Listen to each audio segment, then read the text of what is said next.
सतगुरुदेव जी की जय हो। बंदी छोड़ सतगुरु रामपाल जी भगवान की जय हो। सभी भक्त भाइयों को दास का सत साहिब वह परम पिता परमेश्वर बंदी छोड़ सतगुरु रामपाल जी भगवान के चरणों में दास का कोटि कोटि दंडवत प्रणाम। तब तक भगत भाइयों, कुछ भगत भाई आप लाइव जुड़ जाइए और वीडियो को शेयर कर दीजिए। तब तक हम परमपिता परमेश्वर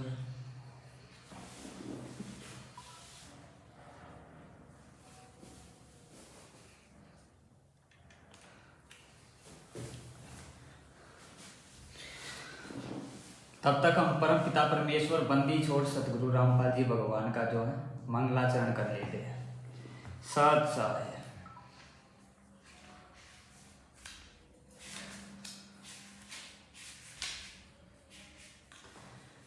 सतगुरुदेव जी की जय हो। बंदी छोड़ सतगुरु रामपाल जी भगवान की जय हो।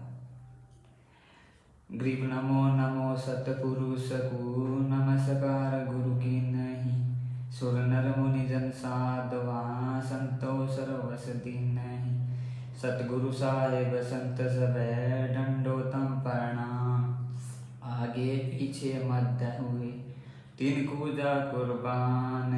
निराकार निर्विषम काल जाल भंजनम। निर्लेपम निज निर्गुणम अकल अनुपवेशोन्नदुनम।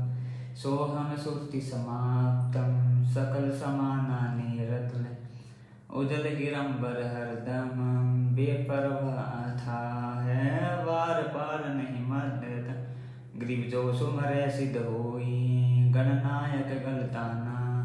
करो अनुग्रह सोई पारस पद परवाना। आदि गणेश नाम गणनायक देवन देवा। चरण कमल लोलाम आदि अंत करु सेवा। परम शक्ति संगीतम रिधि सिद्धि दाता सोई। अवगत गुण अतीतम सत्य पुरुष निर्मोही। जगदम्बा जगदीशम मंगल रूप मुरारी। तन मन अर्पो शीशम भक्ति मुक्ति भंडारी। सुर नर मुनि जन ध्यावे ब्रह्मा विष्णु महेश। शेष सहस मुख गावे पूजय आदि गणेशा। इंद्र कुबेर सरीका वरुण धर्म राय जावे। सुमरथ जीवन जी का मन इच्छा फल पावे। 33 कोटि अधारा ध्यावे सहस 88। उतरे बहु जल पारा कटे है यम की फांसी। 33 कोटि अधारा ध्यावे सहस 88। उतरे बहु जल पारा कटे है यम की फांसी। सत साहेब बंदी छोड़ सतगुरु रामपाल जी भगवान की जय हो। बंदी छोड़ सतगुरु रामपाल जी भगवान की जय हो। बंदी छोड़ सतगुरु रामपाल जी भगवान जी की जय हो। सत साहेब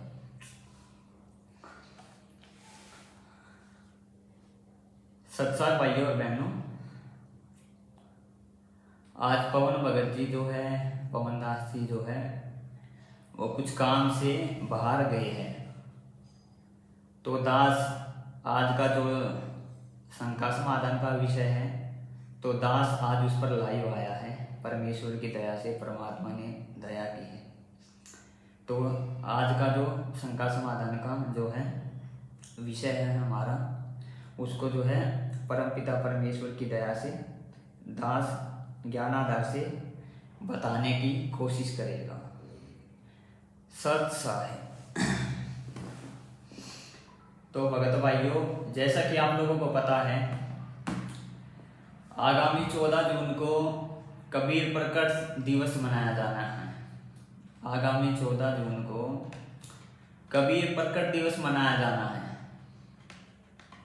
तो इस पर कुछ भगत भाइयों की शंका है कि भगत जी चलो मानते हैं गुरुदेव परमात्मा है, चलो मानते हैं बंदी छोड़ सतगुरु रामपाल जी भगवान ही कबीर परमात्मा है।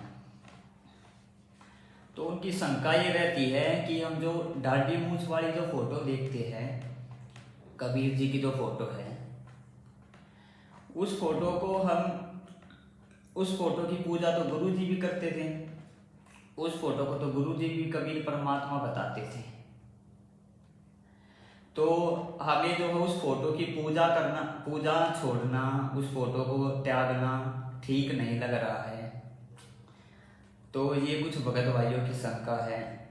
तो परमपिता परमेश्वर की दया से आज दास जो है इसी पर जो है थोड़ा मालिक के ज्ञान आधार से बताएगा। भगत भाइयों, गुरुदेव कहते हैं सतगुरु ही परमात्मा होता है इस भक्ति मार्ग में। सतगुरुदेव जी कहते हैं इस भक्ति मार्ग में, कबीर भक्ति मार्ग में आपका सतगुरु ही आपका कबीर परमात्मा होता है। और अगर आप अपने सतगुरु को और कबीर परमात्मा को अलग अलग मानते हो तो वो भगत कभी पार नहीं हो सकता, वो भगत नरक में जाएगा। गुरुदेव सत्संग में साफ साफ बोलते हैं, गुरु मानुष कर जानते ते नर कहिए अंधे, ओए दुखी संसार में आगे यम के फंद। कबीरा ते नर अंध है गुरु को कहते और, हरि के रूठे ठोर है गुरु रूठे नहीं ठोर। यहाँ पर परमपिता परमेश्वर बंदी चोर सतगुरु रामपाल जी भगवान क्या बताना चाहते हैं? कबीरा ते नर अंध है गुरु को कहते और, हरि के रूठे ठोर है गुरु रूठे नहीं ठोर। कि जो अपने गुरु को, जो भगत है और अपने परमात्मा को अलग अलग मानते हैं वो अंधे हैं। उनको परमात्मा ने अंधे की श्रेणी में गिना है। अंधे की श्रेणी में गिनने का मतलब है उनको भी भक्ति मार्ग का कुछ पता नहीं है, तत्व ज्ञान का उनको भी कुछ पता नहीं है। दूसरी वाणी है परमात्मा की, सतगुरु पूर्ण ब्रह्म है, सतगुरु आप अलेख। दूसरी वाणी है परमात्मा की, सतगुरु पूर्ण ब्रह्म है, सतगुरु आप अलेख, सतगुरु रमता राम है, या मैं मीन न मेघ। परमपिता कह रहे हैं यहाँ पे कि सतगुरु ही पूर्ण ब्रह्म होता है, सतगुरु आप अलेख है, सतगुरु रमता राम है, सतगुरु ही वो असली राम है, या मैं मीन न मेघ है। या मैं मीन न मेघ का मतलब परमात्मा ने बताया। इसमें थोड़ा सा भी डिफरेंस, मतलब मान लेना आप लोग कि तुम्हारा गुरु और परमात्मा अलग अलग है। तो यहां तक तो बात हुई भगत भाइयों। अब जहां तक रही उस दाढ़ी मूछ वाली फोटो की, कुछ भगत भाई कहते हैं कि वो दाढ़ी मूछ वाली फोटो जो है उसकी फिर गुरुदेव की पूजा करते थे। तो इस पर दास ज्ञानाधार से जवाब देना चाहेगा। भगत भाइयों, वो गुरुदेव की, वो परमात्मा की एक मजबूरी थी। क्योंकि देखो आपको पता है ये संत रामपाल जी भगवान का जो भक्ति मार्ग है इस पर कोई सुरमा ही चल सकता है। सुरमा यानी जो परमात्मा की प्रत्येक मर्यादाओं को निभा सके, प्रत्येक मर्यादाओं पे खड़ा उतर सकते। इस भक्ति मार्ग में जो कदम कदम पर मर्यादाएं है उन पर जो खड़ा उतर सके वो होता है सुरमा भगत। तो इस भक्ति मार्ग पे कोई सुरमा भगत ही चल सकता है भगत भाइयों। परमपिता परमेश्वर बंदी छोड़ सतगुरु रामपाल जी भगवान जी कहते हैं। तो आपको पता है गुरुदेव सत्संगों में हमें बताते हैं अगर किसी कारण से आप अपनी मर्यादा खंड कर देते हो तो परमात्मा अपना हाथ आपके शीश से हटा लेता है। अगर आप किसी कारण से अपनी मर्यादा को खंड कर देते हो ना, परमात्मा अपना हाथ आपके शीश से हटा लेता है। और भगत भाइयों, हमारी भक्तों की बुद्धि का सतर इतना गिरा हुआ है, हम ये सोच लेते। एक बात बताओ, जब परमात्मा अपना हाथ हटा लेता है भगत के शीश से, उसको लाभ मिलने बंद हो जाते हैं। लाभ मिलने बंद हो जाते हैं भगत भाइयों, उसको लाभ मिलने बंद हो जाते हैं तो वो ये सोचता है ये काहे का भक्ति मार्ग यार। सत्संगों में तो ये गुरुदेव ऐसे बोलते हैं, कि ये लाभ हो जाएगा नाम से जुड़ने से, ये लाभ हो जाएगा नाम से जुड़ने से, मरे हुए जिंदे हो जाते हैं, ये जिंदे हो जाते हैं, हमारे तो घर में भी लाभ नहीं हो रहा। तो अज्ञानतावश भगत भाई ऐसा सोच लेते हैं। भगत भाइयों, अज्ञानतावश वो ऐसा सोच लेते हैं, यानी कि अपने गुरुदेव के प्रति दोष निकाल लेते हैं। तो इसीलिए परमपिता परमेश्वर ने कभी भी अपने आप को भगवान नहीं बताया, क्योंकि अगर वो भगवान खुद को बता देते, और अगर कोई मर्यादा खंड करके अपनी बैठा है तो 4 गाली निकालता दिन में गुरु जी को। क्या करता वो? दिन में वो गुरु जी को 4 गाली निकालता कि देख ये खुद को भगवान बता रहा है, ये खुद को ब्रह्मा विष्णु और ये शिव का जो है पिता, सबका पिता खुद को बता रहा है ये, और इससे मेरे घर, और इसकी भक्ति मैं कर रहा हूँ, और इससे मेरे घर में तो लाभ नहीं हो रहा, मोक्ष तो कहाँ से होगा। तो अज्ञानतावश हम ऐसे दोष परमात्मा में निकाल लेते हैं। और मान लो अगर कोई थोड़ा बहुत मजबूत भी है ज्ञानाधार से कोई भक्त, तो वो एक दूसरे की सुन के भगत भाइयों की, भाई इसका नाम मत ले, इससे तो लाभ ही नहीं होता कुछ, ये तो खामखा का बाबा गुरु बने बैठा है। तो हम भगत भाइयों, आपको पता ही है आज के जमाने में एक दूसरे की सुन के हम जो है परमात्मा से हमारा कनेक्शन कट जाता, हम इस भक्ति मार्ग पे कभी भी नहीं जुड़ पाते भगत भाइयों। इसलिए परमपिता परमेश्वर जी की वो मजबूरी थी कि उन्होंने खुद से अलग जो है उस दाढ़ी मूंछ वाली फोटो को जो है भगवान बताया। लेकिन साथ ही में गुरुदेव ने सत्संगों में भी क्लियर कर दिया कि वो दाढ़ी मूंछ वाली जो फोटो है वो वास्तव में परमात्मा नहीं है। हमारी अज्ञानता के कारण भगत भाइयों ये कमजोरी रही कि जिसको परमपिता परमेश्वर ने मजबूरी के चलते भगवान बताया था, उसी को हमने अज्ञानता के चलते ज्ञान न समझने के कारण भगवान मान लिया, और अपने सतगुरु देव जी को एक क्या मान लिया? मानुष मान लिया। तो भगत भाइयों, आज हम इसी पे चर्चा करेंगे। 14 जून को जो कबीर प्रकट दिवस मनाया जाना है वो कितना सही है और कितना गलत है।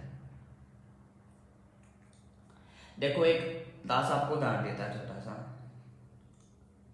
जब दास इस भक्ति मार्ग में शुरुआत में जुड़ा था,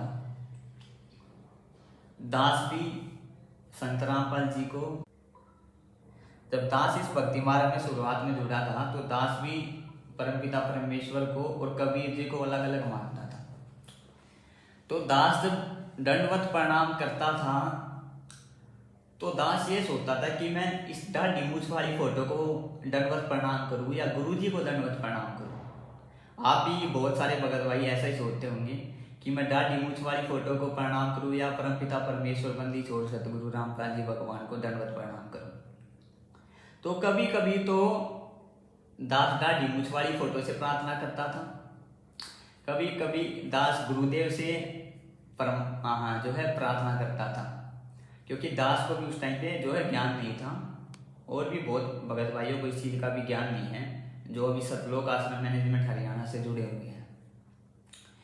तो भगत भाइयों, विश्वास मान लेना,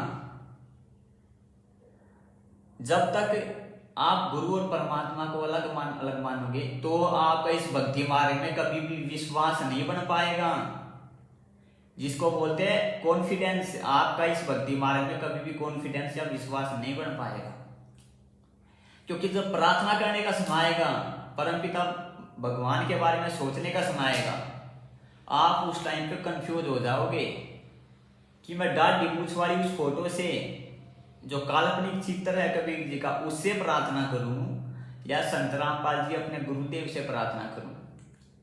इसके चलते आपका इस भक्ति मार्ग में कभी भी विश्वास नहीं बन पाएगा भगत भाइयों। और रही दूसरी बात, आपके सामने एक तो सेब या संतरा कुछ भी रखा हो और एक तरफ उनका चित्र रखा हो,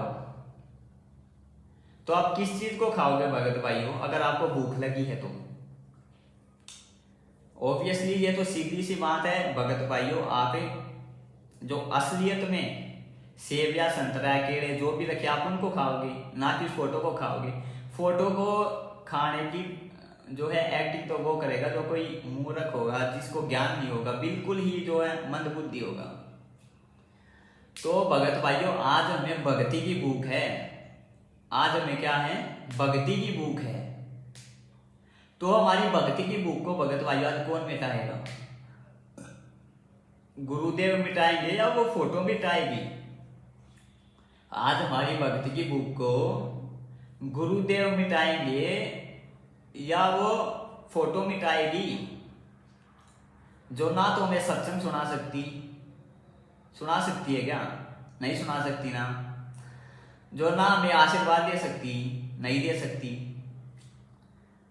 जो ना हमें जो है नाम दीक्षा दे सकती, मंत्र दे सकती, नियम मर्यादाएं बता सकती है क्या? नहीं बता सकती। तो आप एक बात बताओ, ये सारी हमारी जो भूख है, इसको तो हमारे गुरुदेव संत रामपाल जी भगवान मिटा रहे हैं। इसको तो हमारे गुरुदेव संत रामपाल जी भगवान मिटा रहे हैं। और जिसको भगवान मानना चाहिए उसको तो मानुष मान रहे हैं। और जो हमारे लिए कुछ कर ही नहीं रही, वो दाढ़ी मूछ वाली फोटो, ना सत्संग हमें सुना रही, ना भक्ति, ना हमें कोई लाभ दे रही, ना हमें कोई आशीर्वाद दे रही, ना हमें नाम दीक्षा दे रही, ना हमें भक्ति मार्ग की मर्यादाएं बता रही। काल की क्या क्या जो है चाली है जिससे भगत है काल के जाल में चला जाता है। तो हम किस लिए उसको भगवान माने बैठे हैं? आप थोड़ा इस बात पे विचार करो भगत भाइयों। तो हम किस लिए उसको भगवान माने बैठे हैं जिसका हमारे जीवन में कोई लाभ ही नहीं है भगत भाइयों? तो आज हम इसी का निर्णय करेंगे। दूसरा भगत भाइयों, गुरुदेव ने क्या बताया? गुरुदेव ने क्या बताया भगत भाइयों? परमात्मा सतयुग में आए सत्सुकृत के नाम से,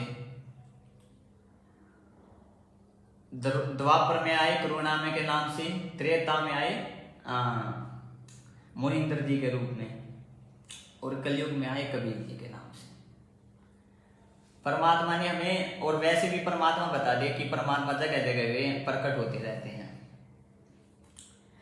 तो भगत भाइयों, आज अगर जब आपको पता ही चल गया कि हमारे गुरुदेव ही स्वयं कबीर परमात्मा है, हमारे गुरुदेव ही वो परमात्मा है जो सतयुग में भी आए, द्वापर में भी आए, कलयुग में भी आए, आज से 650 साल पहले भी आए। जब हमें पता ही चल गया हमारे गुरुदेव भी वो परमात्मा है, और परमात्मा हमेशा प्रकट होता है, और भगवान सतगुरु की लीला करता ही है। एक आम मानुष की भी वही भूमिका करता है, एक तत्वदर्शी संत की भी भूमिका वही करता है, एक अच्छे शिष्य की भी भूमिका वही करता है। तो भगत भाई एक बात बताओ, आज आपको किसका प्रकट दिवस मनाना चाहिए? जो वर्तमान में आपसे भक्ति करवाएगा, जो वर्तमान में आपसे भक्ति करवा रहा है, आप उसी का तो प्रकट दिवस मनाओगे ना भगत भाइयों? या उस 650 साल पहले वाली फोटो का आप प्रकट दिवस मनाओगे? अरे ऐसे तो फिर सतयुग में भी गुरुदेव आए थे सत्सुकृत के नाम से, उनका भी प्रकट दिवस मनाने लग जाओ, उनका भी सतलोक गमन दिवस मनाने लग जाओ। ऐसे तो त्रेता में भी आए थे मुनिंदर के नाम से, उनका भी प्रकट दिवस मनाने लग जाओ, उनका भी सतलोक गमन दिवस मनाने लग जाओ। ऐसे तो द्वापर में भी आए थे सत्सुकृत के नाम से, उनका भी फिर प्रकट दिवस मनाने लग जाओ। खाली कबीर जी वाले उस 650 साल पहले वाले रूप का आप क्यों मना रहे हो? उनका भी सतलोक गमन दिवस मनाओ, प्रकट दिवस मनाओ। उनका हम क्यों नहीं मना रहे हैं? क्योंकि देखो, क्योंकि हमें पता है उनसे हमारा कुछ लेना देना नहीं है। हमारा मोक्ष जो है हमारे वर्तमान में प्रकट परमात्मा से होगा। इसलिए हम ना तो मुनिंदर जी का कुछ करते, प्रकट दिवस मनाते या कुछ और करते। इसलिए हम ना सत्सुकृत रूप में जब परमात्मा आए थे उस रूप का हम कुछ करते, और इसलिए हम जो करुणामय रूप में जब परमात्मा आए थे ना हम उस रूप का कुछ करते, क्योंकि हमें पता है उन रूपों का हमारे भक्ति मार्ग में कोई लाभ नहीं है, कुछ लेना देना नहीं है। तो इसी प्रकार भगत भाइयों, जब हमें पता है आज हमारे गुरुदेव स्वयं कबीर परमात्मा है, तो हमें उनका प्रकट दिवस मनाना चाहिए ना। आप कभी 650 साल पहले वाले रूप का क्यों मना रहे हो भगत भाइयों? आप 650 साल पहले वाले उस प्रकट का क्यों मना रहे हो? परमात्मा बताते हैं आत्मा का केवल एक ही पति हो सकता है, केवल एक, दूसरा पति नहीं हो सकता आत्मा का, वो होता है स्वयं कबीर भगवान। तो आज वो कबीर भगवान तो हमारे संत रामपाल जी भगवान के रूप में प्रकट है, लेकिन आपने तो भगत भाइयों आत्मा के 2 पति बना लिए। कैसे बना लिए? एक तो उस दाढ़ी मूंछ वाली फोटो को आपने बना लिया, एक आपने गुरुदेव को बना लिया। तो कल को जब आप त्रिकुटी पे जाओगे और दोनों रूप आपके सामने खड़े हो गए, तो वहां पर आपकी परीक्षा होगी भगत भाइयों, आप किसके पैरों में पड़ोगे? कौन आपको सतलोक लेके जाएगा? गुरुदेव बताते हैं अगर आपने इस दास को छोड़ के उस दाढ़ी मूंछ वाली फोटो की तरफ त्रिकुटी पे झांक भी लिया, अगर अरे उनके पैरों में पड़ना तो बहुत दूर की बात है, उस फोटो के पैरों में पड़ना तो भगत भाइयों बहुत दूर की बात है। अगर आप उन्हें उसकी तरफ झांक भी लिया ना, देख भी लिया, परमात्मा कहते हैं वहीं पे आप रिजेक्ट हो जाओगे सदा सदा के लिए त्रिकुटी से। लेकिन आप तो भगत भाइयों उस दाढ़ी मूंछ वाली फोटो को भगवान माने बैठे हो, उसका प्रकट दिवस मना रहे हो, तो आपके भाव किस में रहेंगे भगत भाइयों? उस दाढ़ी मूंछ वाली फोटो में। तो वो दाढ़ी मूंछ वाली फोटो तो आपके जीवन की सबसे बड़ी दुश्मन बन जाएगी त्रिकुटी पे जाके।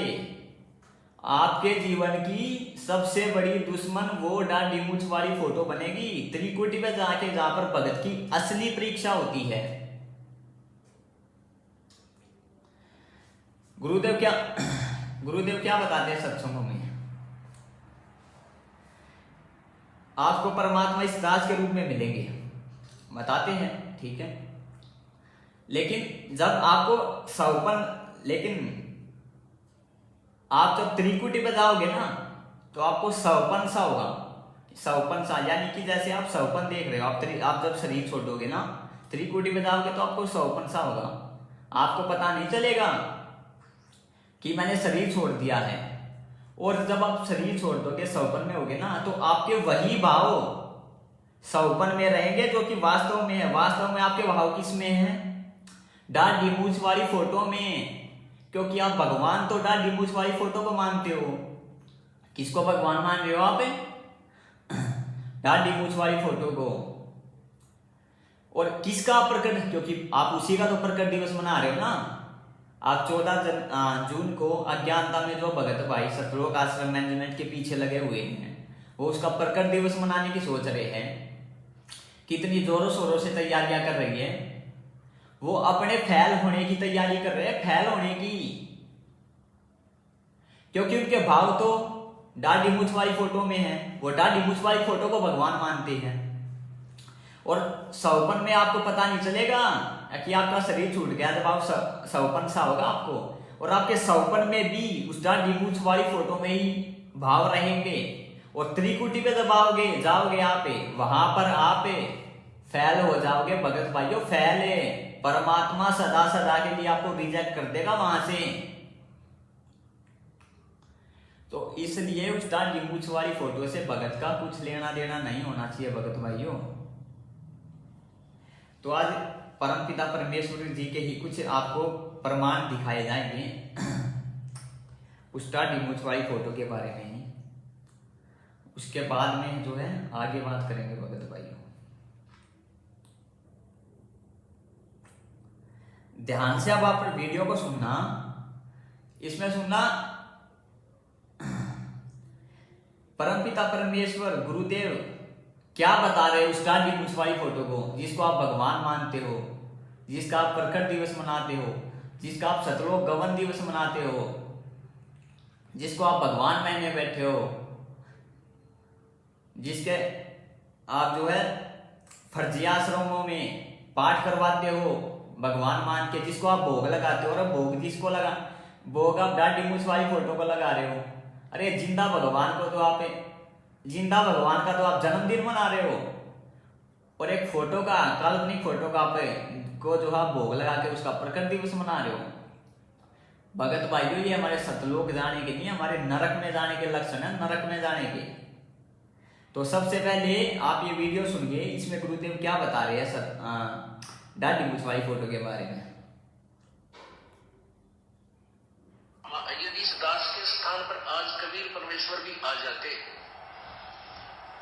क्योंकि जिस समय कबीर परमेश्वर जिस रूप में आए थे वो तो तुमने देखा नहीं, वर्तमान वाला ने, और वो परमात्मा किस रूप में आए थे ये तो जो हमने चित्र बनाए तो हमारा एक अपना इमेजन है, अपना सपोजिशन है, अपना माना हुआ बना है। लेकिन वो परमात्मा अब आ जाए तो जिस रूप में वो पहले आया था वो तो तुमने देखा नहीं, और ईव जिसमें आया उसने तो मानो को नहीं। बिल्कुल साफ साफ परमपिता परमेश्वर गुरुदेव ने जो है क्लियर कर दिया। गुरुदेव क्या बता रहे हैं इसमें कि आप जो है फोटो देखते हो ना डांडी मूंछ वाला, जिसको आप कबीर भगवान में बैठे हो, ये केवल और केवल एक काल्पनिक फोटो है। क्योंकि गुरुदेव बता रहे हैं वर्तमान वालों ने, आप वर्तमान वालों ने उस कबीर भगवान को देखा नहीं, उनका कैसा रूप था, और वर्तमान में वो आ रहे हैं, उसको आप मानने नहीं तो कैसे बात बनेगी। तो वर्तमान में कौन आ रहा है भगत भाइयों, कौन हमें ज्ञान दे रहा है, हमारे गुरुदेव ही तो दे रहे हैं। तो कौन हुआ कबीर भगवान, एक बार ध्यान से सुन लो वीडियो को। यदि इस दास के स्थान पर आज कबीर परमेश्वर भी आ जाते, क्योंकि जिस समय कबीर परमेश्वर जिस रूप में आए थे वो तो तुमने देखा नहीं, वर्तमान वाला ने, और वो परमात्मा किस रूप में आए थे ये तो जो हमने चित्र बनाए तो हमारा एक अपना इमेजन है, अपना सपोजिशन है, अपना माना हुआ बना है। लेकिन वो परमात्मा अब आ जाए तो जिस रूप में वो पहले आया था वो तो तुमने देखा नहीं, और ईव जिसमें आया उसने तो मानो को नहीं। अब देखो भगत भाइयों, आपको उदास एक उदाहरण के तौर पे समझाएगा, एक उदाहरण से समझाएगा, आप ध्यान से थोड़ा सुनना। अगर मान लो आप आज से 650 साल पहले होते, कबीर भगवान से आपने नाम दे रखा होता,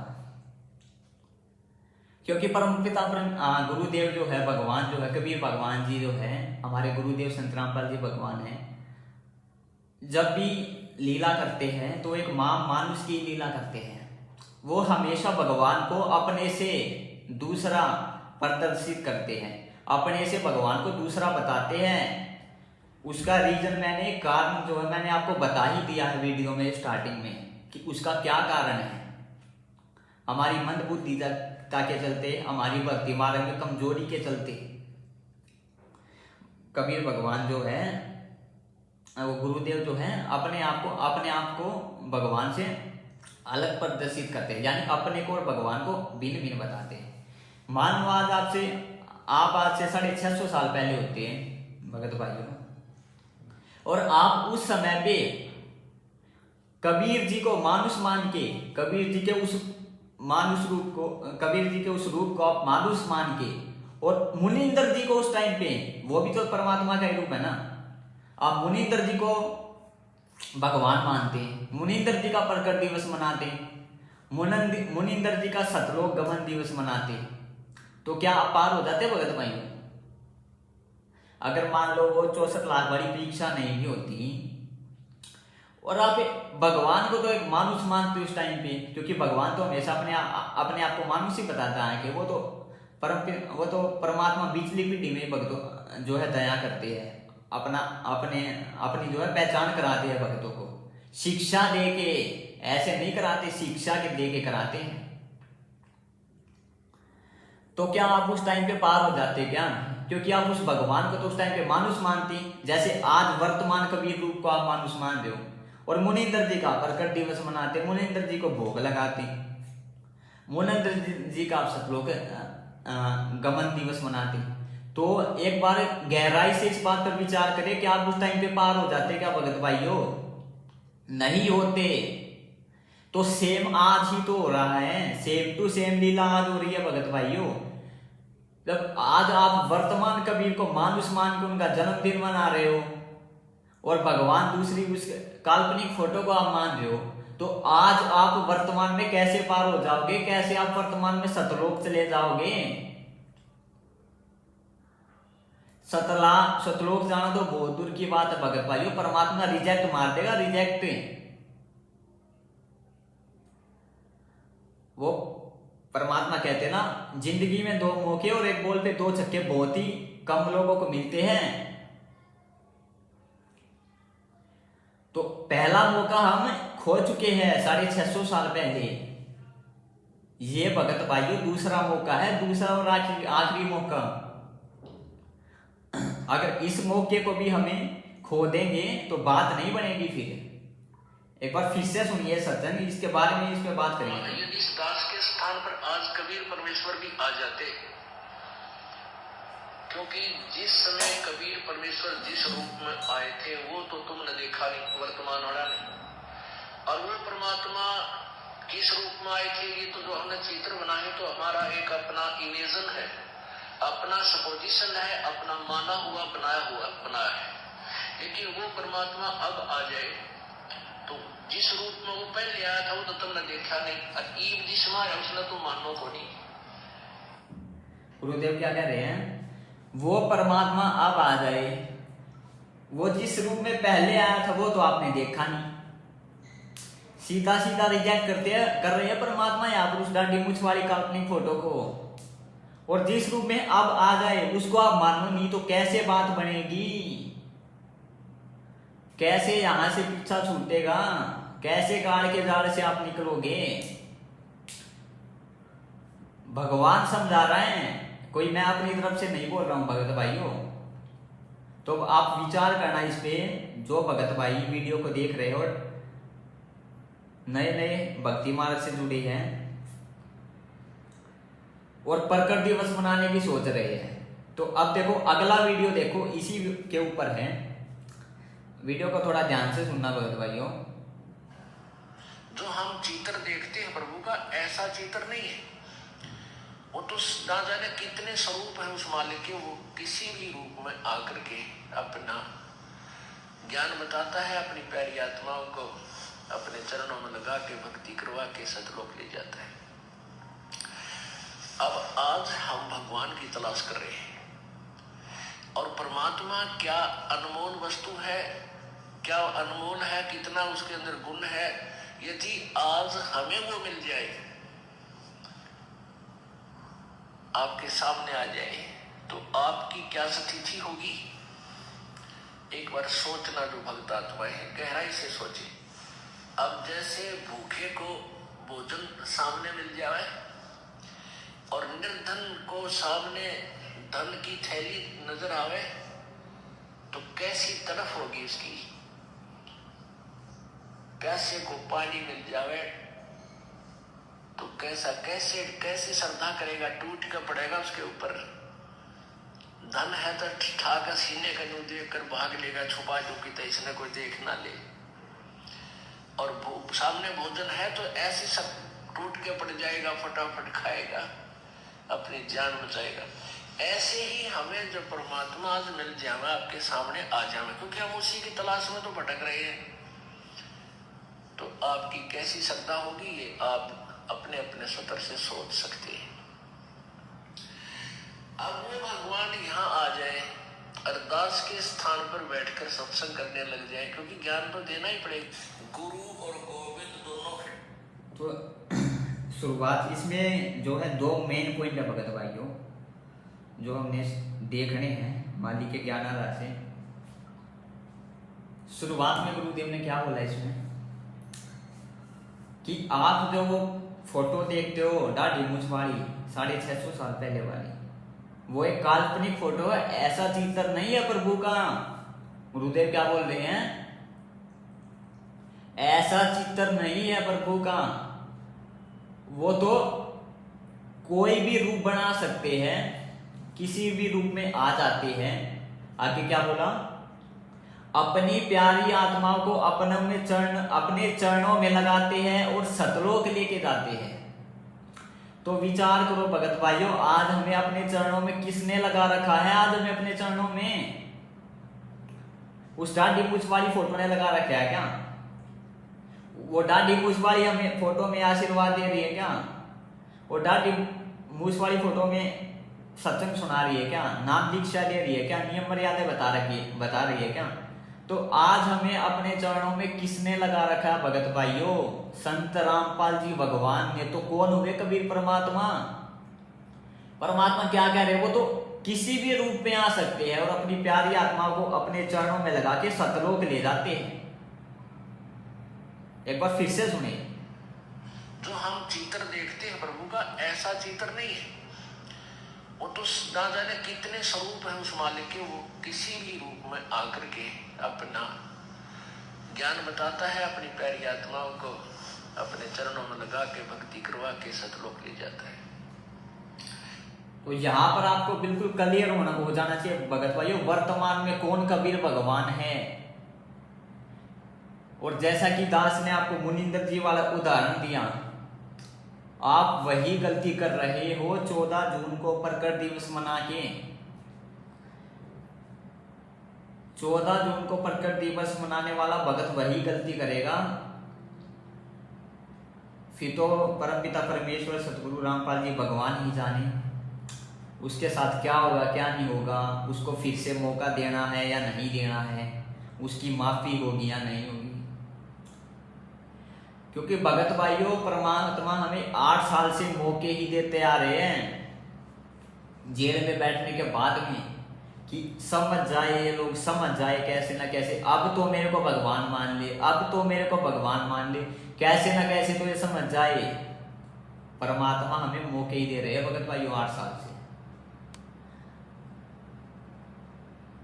अब हमेशा परमात्मा मौके नहीं देते रहेंगे। तो आगे इस वीडियो को सुनो, आगे गुरुदेव क्या बोल रहे हैं, आगे दास समझाएगा मालिक के ज्ञान आधार से।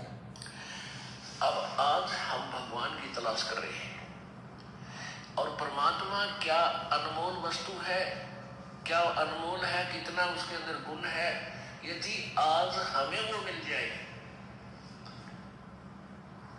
आपके सामने आ जाए, तो आपकी क्या स्थिति होगी? एक बार सोचना, जो भक्त आत्मा है गहराई से सोचे। परमात्मा क्या बोल रहे हैं? एक बार सोचना, जो भक्त आत्मा है गहराई से सोचे। यदि आज परमात्मा आपके सामने आ जाए तो आपकी क्या स्थिति होगी? तो भगत भाइयों, आज कौन है हमारे सामने? आज हमारे सामने कौन है जो हमारे से भक्ति करवा रहा है? हमारे गुरुदेव संत रामपाल जी भगवान जी। परमात्मा अपनी तरफ ही संकेत कर रहे हैं। परमात्मा सीधे सीधे नहीं बोलेंगे कि मैं ही भगवान हूं।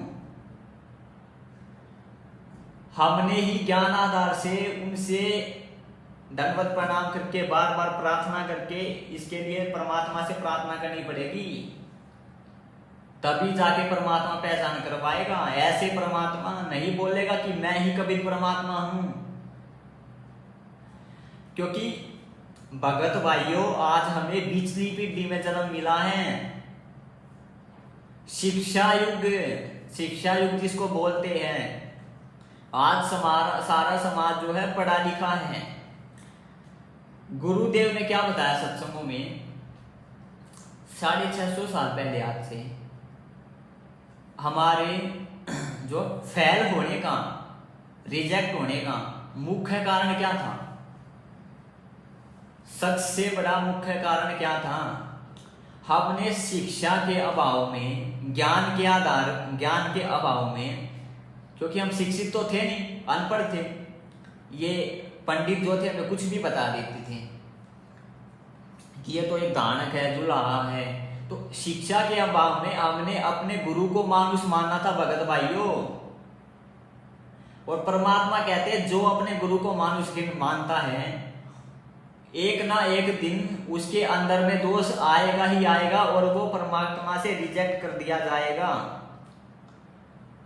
तो हम शिक्षित नहीं थे, ब्राह्मणों ने हमें जैसा बताया हमने वैसा ही मान लिया, उनको दानक दुल्हा मान लिया। तो इसी कारण से भगत भाइयों, हम आज से 650 साल पहले अपने गुरुदेव को भगवान नहीं मान पाए और गुरु को मानुष माना तो रिजेक्ट हो गई। तो आज ये बीचली पीढ़ी का समय परमात्मा ने इसलिए दिया है कि तुम शिक्षा से, तुम ज्ञान चमत्कारों से नहीं, कोई चमत्कारों से सोच ले। चमत्कार गुरुदेव क्या बताते हैं सत्संगों में, गुरु परमात्मा ने 650 साल पहले इतने चमत्कार किए, मुर्दे तक जिंदा किए, लेकिन एक भी आदमी नहीं समझा, एक भी भगत ने उनको परमात्मा नहीं समझा। कभी सत्संग ध्यान से सुनना, एक ने भी, उन्होंने मुर्दे तक जिंदा किए। लेकिन गुरुदेव क्या बताते हैं भगत भाइयों, आज जो है गुरुदेव हमें बताते हैं भगत भाइयों, यही हमारा जो है सबसे बड़ा रिजेक्ट होने का कारण था। तो आज परमात्मा ने हमें शिक्षा दी है ताकि हम उनको चमत्कारों से नहीं, ज्ञान से उनकी पहचान करें कि गुरुदेव कौन होते हैं। इस भक्ति मार्ग में गुरु सतगुरु कौन होता है, सतगुरु ही स्वयं कबीर परमात्मा इस भक्ति मार्ग में होता है। सतगुरु पूर्ण ब्रह्म है, सतगुरु आप अलेख है, सतगुरु रमता राम है, या मैं मीन न मेघ। गुरु ही इस भक्ति मार्ग में परमात्मा होता है। तो आज ये पिछली पीढ़ी का समय शिक्षा ये परमात्मा ने हमें इसीलिए दी कि अब चमत्कारों से नहीं, ज्ञानादान से उनकी पहचान करें। लेकिन हम आज भी वही गलती कर रहे हैं, गुरु को तो मानुष मान रहे हैं, और अगर भगवान उनको मान भी रहे हैं तो दाढ़ी मूंछ वाली फोटो को भी हम भगवान मान रहे हैं। एक बात बताओ, दो भगवान हो सकती है क्या भगत भाइयों? ये हमारी बुद्धि पर बिल्कुल पत्थर पड़े हुए हैं, बिल्कुल पत्थर पड़े हुए हैं। क्या दो भगवान हो सकते हैं? कबीर भगवान कितने हैं? एक ही तो कबीर भगवान है। कितने हैं कबीर भगवान? एक ही तो है। अब एक तरफ तो हम दाढ़ी मूंछ वाली फोटो को भी कबीर भगवान मान रहे हैं, दूसरी तरफ हम गुरुदेव को भी कबीर भगवान मान रहे हैं। तो हमने तो दो मान लिए, तो सतलोक कैसे जाओगे? काल के जाल से कैसे निकलोगे? काल ठग लेगा रास्ते में ही। आपने तो काल्पनिक फोटो को भी भगवान मान लिया, जिससे भगत का कुछ लेना देना नहीं होना चाहिए।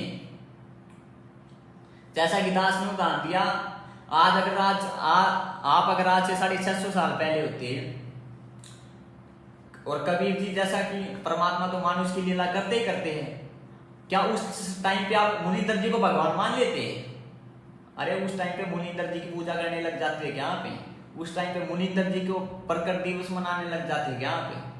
उस टाइम पे उनका जो अवतरण दिवस पता नहीं क्या क्या मनाने लग जाते हैं क्या पे? नहीं मनाते, क्योंकि आज आपको ज्ञान है ना 650 साल पहले कौन था। आज आपको क्या है? ज्ञान है 650 साल पहले कौन था। लेकिन वर्तमान में हमें ज्ञान नहीं है, खाली देखा देखी में चल रहे हैं।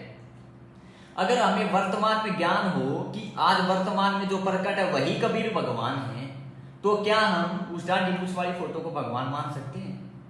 क्या उससे भगत का कुछ लेना देना हो सकता है? क्या उसका वो प्रकट दिवस या सतलोक गमन दिवस मना सकता है? नहीं मना सकता। हम ज्ञान लेकर भी अंधे बने हुए हैं भगत भाइयों, ज्ञान लेकर भी अंधे। तो थोड़ा इन बातों पे आप विचार करो। आगे देखो गुरुदेव क्या बोल रहे हैं।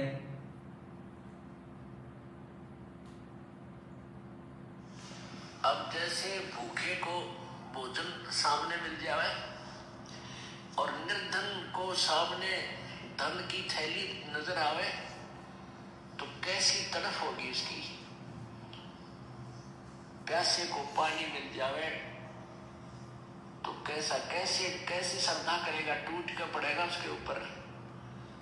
धन है तो ठाकर सीने का यूं देख कर भाग लेगा, छुपा चुकी तो इसने कोई देख ना ले। और सामने भोजन है तो ऐसे सब टूट के पड़ जाएगा, फटाफट खाएगा, अपनी जान बचाएगा। अब देखो क्या उदाहरण दे रहे परमात्मा यहाँ पे। अगर सामने भोजन है तो टूट कर पड़ जाएगा और निर्धन को धन मिल जाए। तो इसको आप परमात्मा यहाँ पर ये उदाहरण देना चाह रहे हैं भक्त भाइयों। आज हमें किस चीज की भूख है? भक्ति की आज हमें भूख है, भक्ति की भूख है। जैसा सेब का मैंने आपको उदाहरण दिया, तो क्या भक्ति की भूख है? वो दाढ़ी मूछ वाली फोटो आपकी मिटा सकती है? नहीं मिटा सकती। ये तो कॉमन सी बात है, कॉमन सेंस वाली बात है। क्योंकि ना तो वो आपको सत्संग सुना सकती, ना वो आपसे भक्ति करवा सकती, ना आपको नियम मर्यादा बता सकती, ना वो आपसे बोल सकती, बातें कर सकती, ना आपको नाम दीक्षा दे सकती, ना आपको आशीर्वाद दे सकती। वो कुछ भी नहीं दे सकती आपको। तो आपकी ये भक्ति की भूख आज कौन पूरी कर रहा है? कौन इसको मिटा रहा है? गुरुदेव ही तो मिटा रहे हैं। तो यहां पर ये उदाहरण परमात्मा देना चाह रहे हैं भक्त भाइयों, हम भक्तों को। तो इस उदाहरण को आप समझो। तो अगला वीडियो हम देख लेते हैं। अब जो भगत भाई उस फोटो को कबीर भगवान मानते हैं, देखो त्रिकुटी की परीक्षा तो होनी है, इसमें तो कोई शक नहीं है।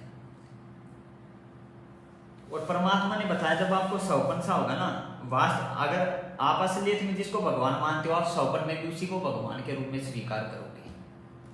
किसको स्वीकार करोगे भगवान के रूप में? जिसको आप असलियत में मानते हो। ठीक है, आप असलियत में किसको भगवान मान रहे हो? दाढ़ी मूछ वाली फोटो को। तो जब त्रिकुटी पे परीक्षा होगी तो परमात्मा देखो यहाँ पर क्या कह रहे हैं, ध्यान से सुनना भगत भाइयों। अगर उस फोटो की तरफ आपने झांका भी, सीधे आप रिजेक्ट, सीधे त्रिकुटी से रिजेक्ट। लेकिन आपके भाव तो उस दाढ़ी मूछ वाली फोटो में है। आप तो भगत भाइयों अपने फैल होने की तैयारी कर रहे हो, आप प्रकट दिवस की तैयारी नहीं कर रहे हो। आप 14 जून को कबीर प्रकट दिवस की तैयारी नहीं, अपने त्रिकुटी पे फैल होने की जो है तैयारी कर रहे हो। देखो सुनो, गुरु और गोविंद दोनों खड़े, वहां मान लीजिए परमात्मा दोनों रूप बना खड़ा हो जा, एक दास का रूप और दूसरा अपना ओरिजिनल रूप। तो कहते वहां भी परीक्षा होगी, किसके लागू पाए? सबसे पहले कहते बलिहारी गुरु अपना, जिन गोविंद दियो मिलाए। अपने गुरु जी के चरणों में गिरना, वहां पर परमात्मा की तरफ अगर झांक भी लिया उधर साथ होगी तो वो रिजेक्ट करेंगे आपको। यहाँ भी ऐसा ही होगा। ध्यान का फिर बड़ा सहयोग। गुरुदेव क्या बोल रहे हैं? अगर आपने उधर झांक भी लिया तो कबीर परमात्मा को रिजेक्ट करेंगे। और पीछे गुरुदेव ने क्या बोला था सत्संग में भगत भाइयों? आपने तो देखा ही नहीं कबीर भगवान कौन है, क्या उनका रूप है। ये तो एक काल्पनिक फोटो है। जब आपने भगवान को ही नहीं देखा भगत भाइयों, तो आप कैसे उनके चरणों में पड़ोगे? वहां पे आप तो उस दाढ़ी मूछ वाली फोटो के चरणों में पड़ेगे। काल वहां पे उस दाढ़ी मूछ वाली फोटो का ही, क्योंकि काल को पता है आप किसको भगवान मानते हो। काल वहां पर दाढ़ी मूछ वाली फोटो का ही जो है रूप बनाकर खड़ा हो जाएगा। और आप किस, क्योंकि आपके भाव तो उस फोटो में है, आप उसके ही चरणों में पड़ोगे और आप वहां से सीधे रिजेक्ट कर दिए जाओगे। सीधे रिजेक्ट। सुनो एक बार फिर से भगत भाइयों, ज्ञान का फिर बड़ा सहयोग होगा। और अब तक पिछले तो मैं ज्ञान देख रहा था, तो आज से 600 वर्ष पहले, आज से तो कभी रूप में वहां दूसरे वाला वीडियो सुनो एक बार फिर। गुरु और गोविंद दोनों खड़े, वहां मान लीजिए परमात्मा दोनों रूप बना खड़ा हो जा, एक दास का रूप और दूसरा अपना ओरिजिनल रूप। तो कहते वहां भी परीक्षा होगी, किसके लागू पाए? सबसे पहले कहते बलिहारी गुरु अपना, जिन गोविंद दियो मिलाए। अपने गुरु जी के चरणों में गिरना, वहां पर परमात्मा की तरफ अगर झांक भी लिया उधर साथ होगी तो वो रिजेक्ट करेंगे आपको। यहाँ भी ऐसा ही होगा। यहाँ भी ऐसा ही होगा। गुरुदेव ने क्या बोला? अगर यहाँ भी ऐसा ही होगा। यहाँ भी अगर आपने उस दाढ़ी मूछ वाली फोटो को आपने भगवान मानना, तो यहाँ पर भी परमात्मा आपको रिजेक्ट करेगा। और आप तो मान रहे हो, ये 10-15 लाख की जो संगत है 14 जून को जो प्रकट दिवस मनाने जा रही है, जिस गलती के लिए गुरुदेव सत्संग में मना कर रही है तो वही गलती करने जा रही है। गुरुदेव क्या बोल रहे हैं, अपने गुरुदेव को ही भगवान मानना है, यहां भी ऐसा ही करना है आपने, और त्रिकुटी पे भी ऐसा ही करना है। तो अपने गुरुदेव को कौन भगवान मानेगा? जिसने हृदय से अपने गुरुदेव को ही कबीर परमात्मा स्वीकार कर लिया होगा, जिसका दाढ़ी मूंछ वाली फोटो से कोई लेना देना नहीं होगा, जो अपने गुरुदेव को ही कबीर परमात्मा मान के उनका प्रकट दिवस मनाएगा, जो अपने गुरुदेव को ही अंतर्यामी समझेगा, उसको बोल वो जो है वो है परमात्मा। भगत भाइयों, साफ कर दिया परमात्मा ने बिल्कुल। तो अब अगला वीडियो सुनिए भगत भाइयों, आप अगले कुछ 2-3 वीडियो 5-6-7 वीडियो है, उनमें परमात्मा बिल्कुल साफ कर रहे हैं गुरुदेव कौन है। गुरुदेव स्वयं ही कबीर परमात्मा है। जिन भगत भाइयों को दास की बात पर विश्वास नहीं हो रहा है और अभी नया नया वीडियो देख रहे हैं, सतलोक आश्रम मैनेजमेंट से अभी जुड़े हुए हैं, तो ये कुछ 6-7 वीडियो देखने के बाद में भगत भाइयों आपको जो है बिल्कुल विश्वास हो जाएगा कि गुरुदेव ही कबीर भगवान है। और वो दाढ़ी मूंछ वाली फोटो हमारे लिए हानिकारक घातक सिद्ध होगी, घातक भक्ति मार्ग में। यहां भी परमात्मा बोले यहां भी ऐसा ही होगा। अगर उसको भगवान मानोगे तो पहली बात तो यहाँ पर भी उसको आप भगवान मान रहे हो तो आप त्रिकुटी तक ही नहीं पहुंच पाओगे। जब आप उसको यहीं पे भगवान मान रहे हो, आप तो भगत भाई त्रिकुटी तक ही नहीं पहुंच पाओगे। सतलोक तो बहुत दूर है, आप तो यहीं पे रिजेक्ट हो गए। परमात्मा बोल रहे हैं अपने गुरुदेव को छोड़ के आप उस दाढ़ी मूंछ वाली फोटो का प्रकट दिवस मनाने जा रहे हो 14 जून को, आप तो यहीं पे रिजेक्ट हो गए। आगे का तो सफर खत्म हो गया आपका। ये मैं नहीं बोल रहा हूं, गुरुदेव का सत्संग बोल रहा है, जो आपको 2 बार सुनाया था दास ने भी। अब अगला ये देखिए, गुरुदेव साफ साफ बता रहे कि आज से 650 साल पहले कबीर रूप में मैं ही आया था। आज से 650 साल पहले कबीर रूप में मैं ही आया था। अगर किसी की आंखें नहीं खुली है तो अभी आंखें खोल लेना वीडियो सुन के। अभी जो 3-4 वीडियो दास आपको दिखाएगा। ज्ञान का भी बड़ा सहयोग होगा। और अब तक पिछले जो मैं ज्ञान देख रहा था, तो आज से 600 वर्ष पहले, आज से जब कबीर रूप में वहां धारणक रूप में रहा था, तो वो इन्होंने काल की लूट उसकी ये 12 परमात्मा क्या कह रहे हैं, पीछे जो मैं ज्ञान दे के आया था आज से 650 साल पहले, जब धारणक वाले रूप में रहा था, बिल्कुल साफ साफ बोल रहे हैं कौन है गुरुदेव, कौन है, अपने आप को बिल्कुल दर्शा रहे भगत भाइयों। हम सत्संग ध्यान से नहीं सुनते, गुरु को मानुष मान के सत्संग सुनते हैं, इसलिए परमात्मा के सत्संग हमें समझ में नहीं आते। इसलिए हम जगह जगह पे जो है मार खा जाते हैं काल की चालों में। एक बार फिर से सुने ध्यान से। ज्ञान का भी बड़ा सहयोग होगा। और अब तक पिछले जो मैं ज्ञान देख रहा था, तो आज से 600 वर्ष पहले, आज से जब कबीर रूप में वहां धारणक रूप में रहा था, तो वो इन्होंने काल की लूट उसके ये 12 पंथों में इन्होंने उसमें कुछ परिवर्तन कर दिया अपने हिसाब से। आपने सुन लिया भगत भाइयों गुरुदेव कौन है।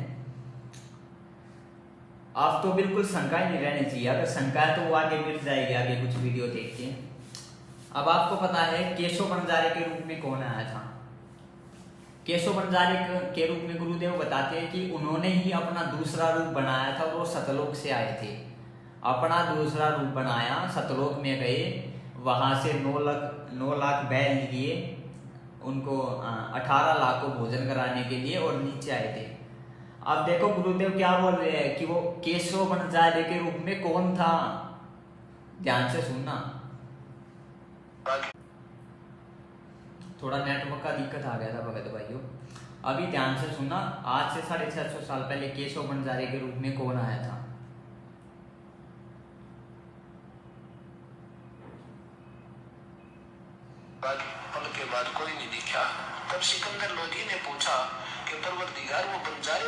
कहाँ गए? कबीर साहब ने कहा जहाँ से आए थे वहां गए।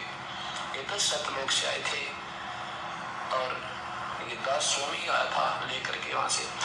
इतने में वो केशव गुरुदेव क्या बोल रहे हैं? ये दास स्वयं ही वहां से उन बैलों को और बंजारों को लेकर आया था, यानी दास ही वो केशव बंजारे के रूप में आया था। और केशव बंजारे को कौन बताते गुरुदेव? वो मैं ही था, वो कबीर परमात्मा ही थे, उन्होंने अपना दूसरा रूप बनाया था। बताते हैं ना सत्संगों में, बहुत बार आपने सुना होगा, एक बार फिर से सुनिए। पल के बाद कोई नहीं दिखा। तब सिकंदर लोधी ने पूछा कि परवरदिगार वो बंजारे और बैल कहाँ गए? कबीर साहब ने कहा जहाँ से आए थे वहां गए। ये तो सतलोक से आए थे और ये दास स्वामी आया था लेकर के वहां से। इतने में वो केशव जो है कबीर साहब के शरीर में समा गया। देखते ही देखते अकेले कबीर साहब रह गए, केशव नहीं रहा। बोलो बंदी छोड़ कबीर साहिब की। बिल्कुल आपको क्लियर हो गया होगा भगत भाई यहाँ पे। अब अगला दास आपको जो वीडियो सुनाएगा उसमें तो आपको कोई शक ही नहीं रहेगा गुरुदेव के रूप में आज कौन प्रकट है, संत रामपाल जी के रूप में आज धरती पर कौन प्रकट है, ये सुनिए। परमात्मा वर्तमान में इस दास के रूप में विराजमान है।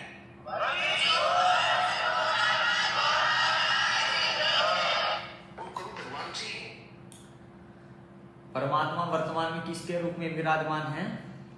जिस दास के रूप में विराजमान है। बिल्कुल यहाँ पर परमात्मा ने क्लियर कर दिया। और उसी परमात्मा का हम क्या बना रहे हैं? 8 सितंबर को जन्मदिन, 8 सितंबर को क्या मना रहे हैं? जन्मदिन उसी परमात्मा का। तो नरक में जाने वाले हम ये काम कर रहे हैं। परमात्मा वर्तमान में इस दास के रूप में विराजमान है।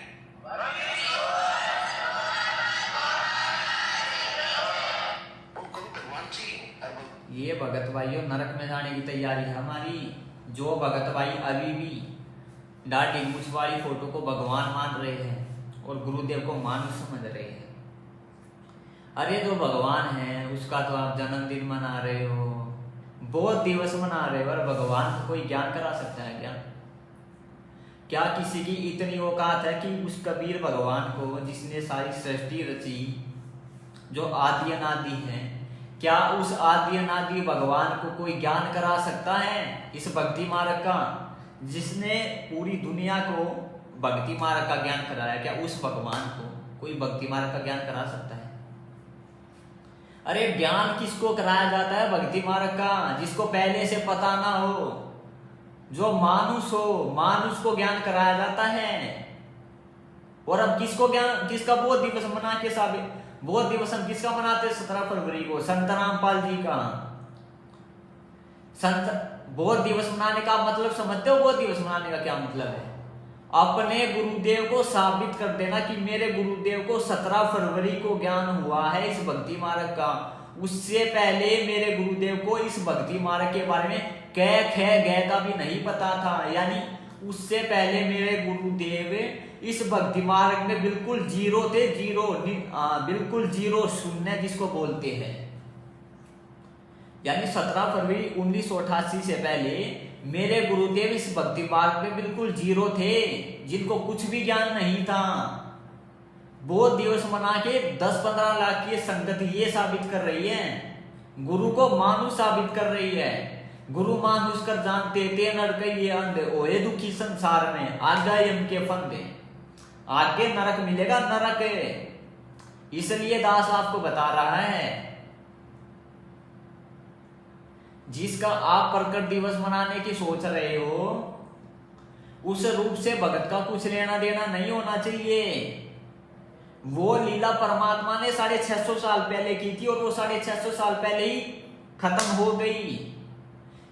वर्तमान के भक्तों का उससे कुछ लेना देना नहीं है। हम केवल और केवल उनकी लीलाओं को पढ़ सकते हैं। उन लीलाओं से हम क्या सीख सकते हैं, उन से हम क्या चीजें सीख सकते हैं जो हमारे भक्ति मार्ग में काम आए। केवल और केवल उन चीजों का इतना ही हमारे जीवन में काम है, केवल और केवल ज्ञान प्राप्ति के लिए। इतना ही हमारे भक्ति मार्ग में उन लीला का काम है, इससे ज्यादा कुछ काम नहीं है। इस बात को समझना पड़ेगा भगत भाइयों हमें। तो आगे सुनिए आप अगला वीडियो, गुरुदेव यहाँ पर क्या बता रहे हैं अगले वीडियो में।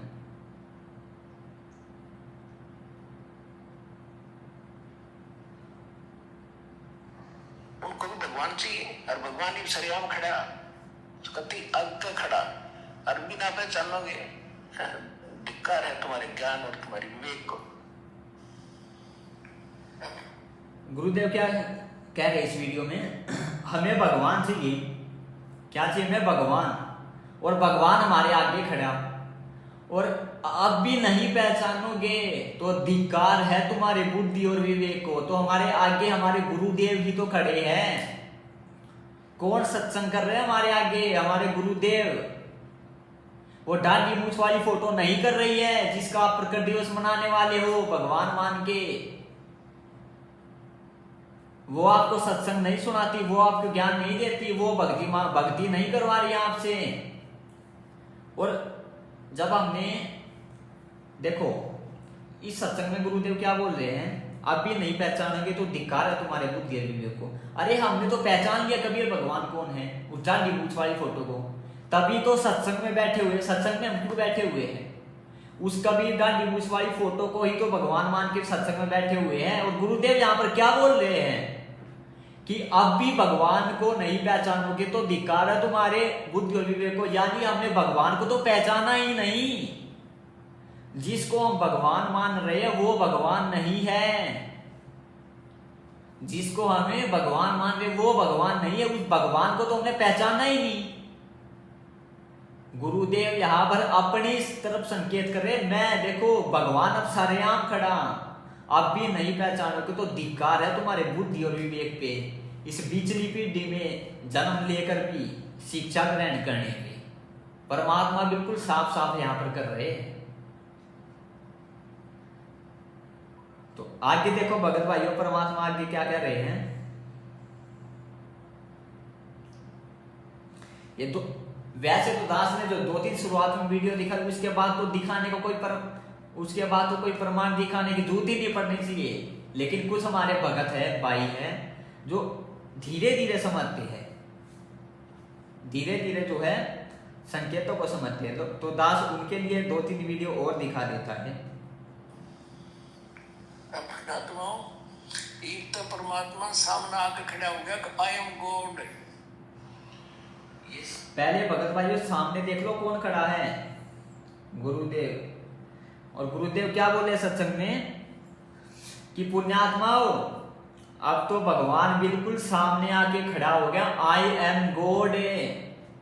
तो आगे कौन खड़ा हो गया हमारे आगे? हमारे गुरुदेव। अब भी हम उनको ना पहचान के अपनी मंद बुद्धिता के चलते उनका बोध दिवस मना रहे हैं, जन्मदिन मना रहे हैं, काल्पनिक फोटो का भगवान मान के प्रकट दिवस मना रहे। तो क्या भगत भाइयों ये हमारे सतलोक जाने के लक्षण है क्या?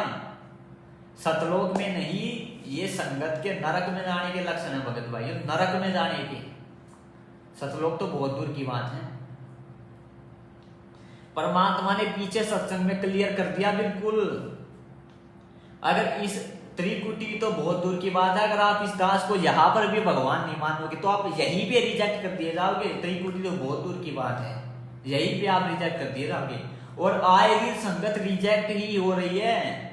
जो गुरु को मानुष मानते हैं, आज देख सकते हो आए दिन अकाल मौत मर रहे, अकाल मौत। गुरुदेव क्या बोलते हैं सत्संगों में, मेरे भगत की कभी भी अकाल मौत नहीं हो सकती। तो आज अकाल मौत क्यों हो रही है भगत भाइयों? परमात्मा बताते हैं जब तक गुरु को मानुष मानोगे तुम्हारे अंदर में कोई ना कोई दोष आ ही जाएगा और भगवान से तुम जो है दूर हो जाओगे। तो गुरु को मानुष मानने के चलते उनमें दोष आया और वो रिजेक्ट हो गए, भगवान से दूर हो गए। और आज वो आए दिन अकाल मौत मर रहे। देखते हो आज फेसबुक पे देखते हो, खबरों में देखते हो, आए दिन अकाल मौत मर रहे। संत रामपाल जी, अरे कबीर भगवान के भगत हो के अकाल मौत है। अकाल मौत तो उसको छू भी नहीं सकती। मारना तो बहुत दूर की बात है भगत भाइयों, लेकिन मर रही है संगत आए दिन। यही इसका सबसे बड़ा कारण है। गुरु को मानुष मानने के चलते हमारी बुद्धि काल के हाथ में चली जाती है, और काल के हाथ में जब बुद्धि चली जाती है तो काल के हाथ में बुद्धि चली जाने के बाद में भगत भाइयों काल सबसे पहले क्या करवाता है, हमारी मर्यादाएं तोड़वाता है। और मर्यादा टूटने के कारण हम भगवान से दूर हो जाते हैं। और इसी कारण आज संगत अकाल मौत मर रही है गुरु को मानुष मानने के चलते, गुरु का जन्मदिन मनाने के चलते, गुरु का बोध दिवस मनाने के चलते, भगवान के धरती पर प्रकट होते हुए भी एक काल्पनिक फोटो का प्रकट दिवस मना के उसको भगवान मानने के चलते आज संगत अकाल मौत मर रही है। ऐसे नहीं मर रही है, वो अपनी गलतियों के कारण मर रही है। अब देखो अगले वीडियो में परमात्मा क्या कह रहे हैं, ये समझ लेना हम नो मान लो कि इस दास के स्थान पर कबीर साहब बैठे हैं। अब परमात्मा ने यहाँ पे क्या बोला, ये मान लेना, ये समझ लेना इस दास के स्थान पर कबीर भगवान बैठे हैं। चलो मान लिया दास के गुरु जी के स्थान पर कबीर भगवान बैठे। अगर हम ये मान लेते तो क्या उनका जन्मदिन बोध दिवस मनाते? क्या उनको अंतर्यामी ना मान कर सतलोक आश्रम के नंबरों पे फोन करते कि मेरे गुरुजी से ये प्रार्थना लगवा दो, मेरे गुरुजी से ये प्रार्थना लगवा दो, मेरे घर में ये दिक्कत हो गई, मुझे ये परेशानी है, मुझे ये रोग है? क्या हम ऐसा करते? नहीं करते।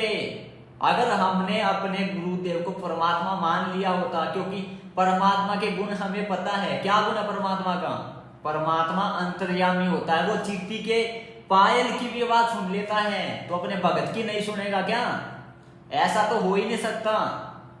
सुनेगा, लेकिन विश्वास होगा तभी तो। कहे कबीर सुनो भाई साधो, मैं तो हूं विश्वास में। हमारे अंदर में विश्वास ही तो नहीं है भगत भाइयों। अगर गुरुदेव को हमने ये मान लिया होता कि समझ लो इस दास के स्थान पर कबीर भगवान बैठे, यानी गुरुदेव के स्थान पर भगवान बैठे, ये समझ लिया होता तो हमें वहां पर बिना गुरु आदेश के पाठ कराने की जरूरत नहीं पड़ती, ज्योति कराने की जरूरत नहीं पड़ती, ज्योति पाठ कराने की जरूरत नहीं पड़ती, फर्जी नामदान केंद्रों पे जाके नाम शुद्ध कराने की जरूरत नहीं पड़ती। अगर हमने अपने गुरुदेव को भगवान मान लिया होता, क्योंकि हमें भगवान के गुण पता है, भगवान अंतर्यामी है, भगवान हर जगह है, और भगवान कभी भी मां के गर्भ से जन्म लेके नहीं आता। और भगवान को इस भक्ति मार्ग का क्या किसी भी चीज का कोई भी ज्ञान नहीं करा सकता, क्योंकि भगवान ही तो पूरी दुनिया को ज्ञान कराता है। भगवान से पूरी दुनिया बनी है, हमसे भगवान नहीं बना है। लेकिन वो दिवस मना के हम क्या साबित कर रहे हैं? हमारे गुरुदेव को तो 17 फरवरी 1988 को इस भक्ति मार्ग का पता चला है, ये हम साबित कर रहे हैं।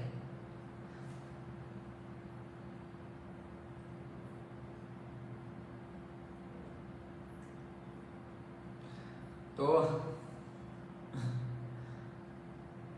अगर अभी भी किसी भाई को शंका हो तो आखिरी 2 वीडियो और सुना देता है परमात्मा की दया से। उसके बाद में आगे जो है टॉपिक जो है उस पर डिस्कस करेंगे। इस दास को प्रभु मानकर व्यवहार करना है, परमात्मा जानकर हर तरह की क्रिया करनी है। बोलते समय, चालते समय अंदर में कोई विशेष गुरु जी के विषय में विवेचन करते समय आपने ये जानना पड़ेगा कि जैसे हम भगवान के बारे में सोच रहे हैं, आपने ये विचार करना चाहिए कि हम गुरु जी के बारे में क्या सोच रहे, नहीं हम भगवान के बारे में सोच रहे हैं। यदि इस दास में कोई दोष देख रहे हो तो आप परमात्मा में दोष देख रहे हो, या तो फिर त्याग जाइए, यहाँ से चले जाइए। आपको ऐसे गुरु की आवश्यकता नहीं। गुरु जी क्या कह रहे हैं, इस दास के बारे में कुछ भी आपने सोचते समय यह सोचना पड़ेगा हम अपने गुरुदेव के विषय में नहीं, भगवान के बारे में सोच रहे हैं। आपने कोई भी क्रिया करनी है, इस टास्क को भगवान मान के करनी है। गुरुदेव बोल रहे हैं सत्संग में, क्या हम अपनी क्रियाएं गुरुदेव को भगवान मान के कर रहे हैं? अरे भगवान पर कर रहे हैं। भगवान के रहते सत्य किसी और को भगवान मान के हम तो पूज रहे हैं। हम तो एक काल्पनिक फोटो को भगवान मान के पूज रहे हैं भगत भाइयों। ये क्रियाएं नहीं है सतलोक जाने की। तो आज भी देख लेते हैं अभी मालिक की दया से।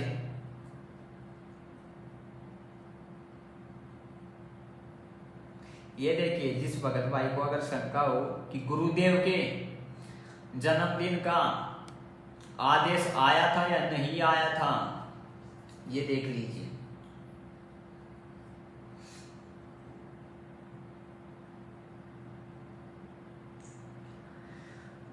इस पीले वेद में क्या लिखा भगत भाइयों? ये 2020 का पीला वेद है।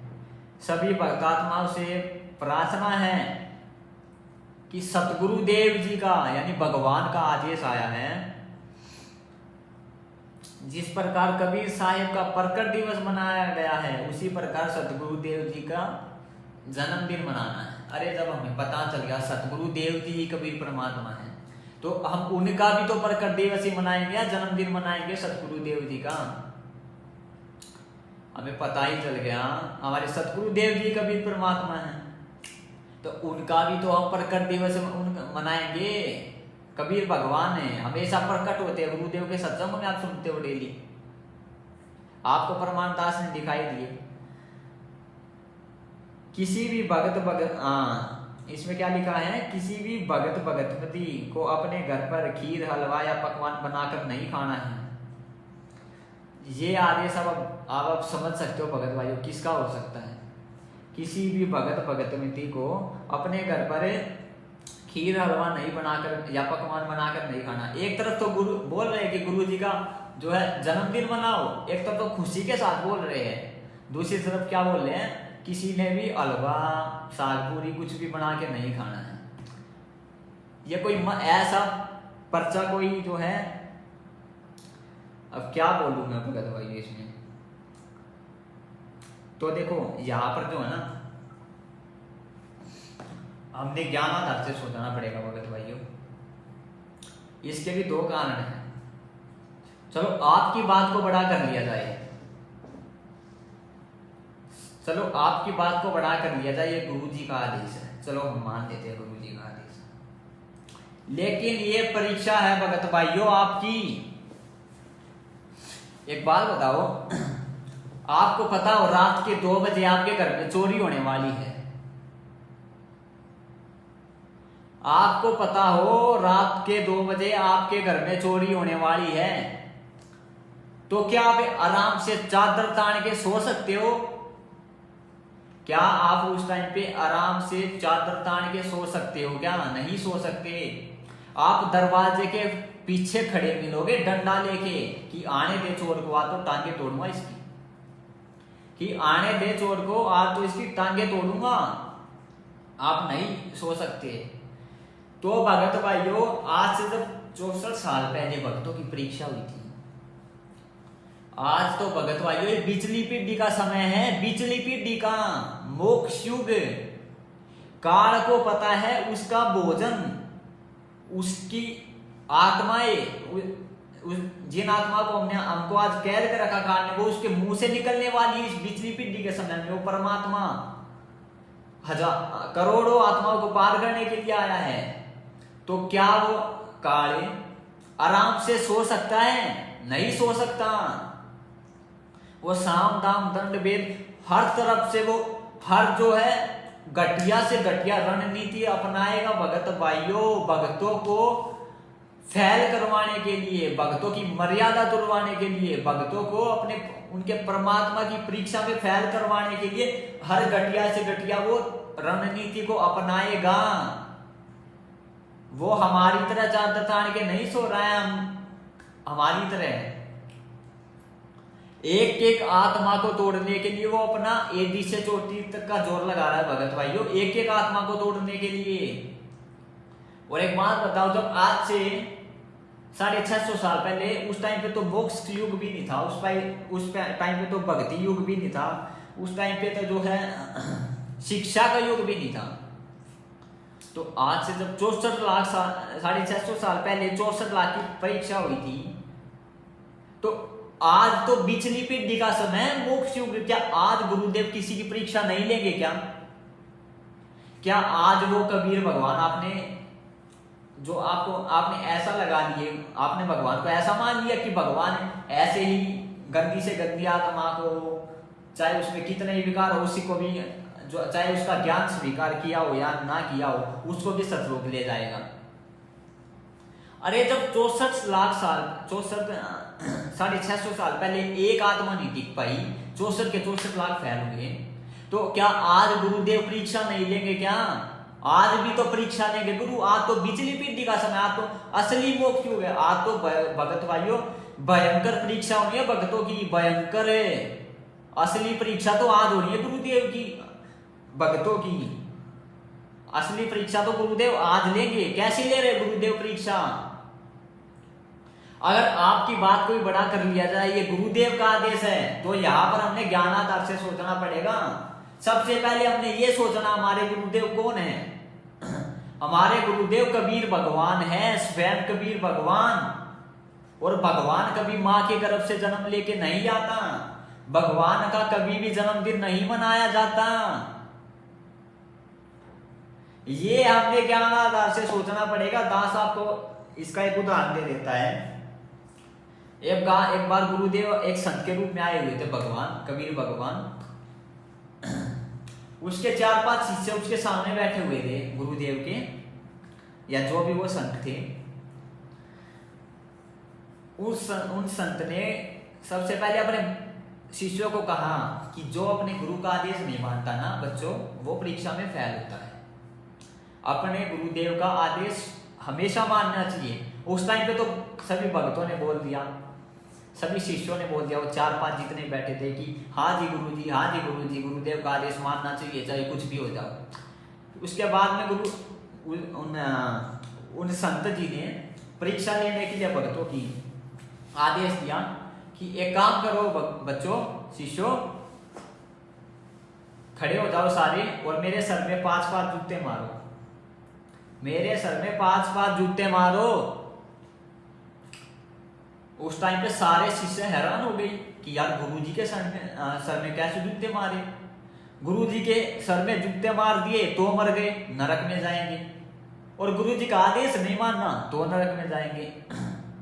आदेश क्या था? आदेश क्या था? आप इस पे ध्यान देना। गुरुदेव ने क्या बोला था? मेरे सर में 5 जूते मारो। इस बात को आप ध्यान रखना, नोट करके रखना।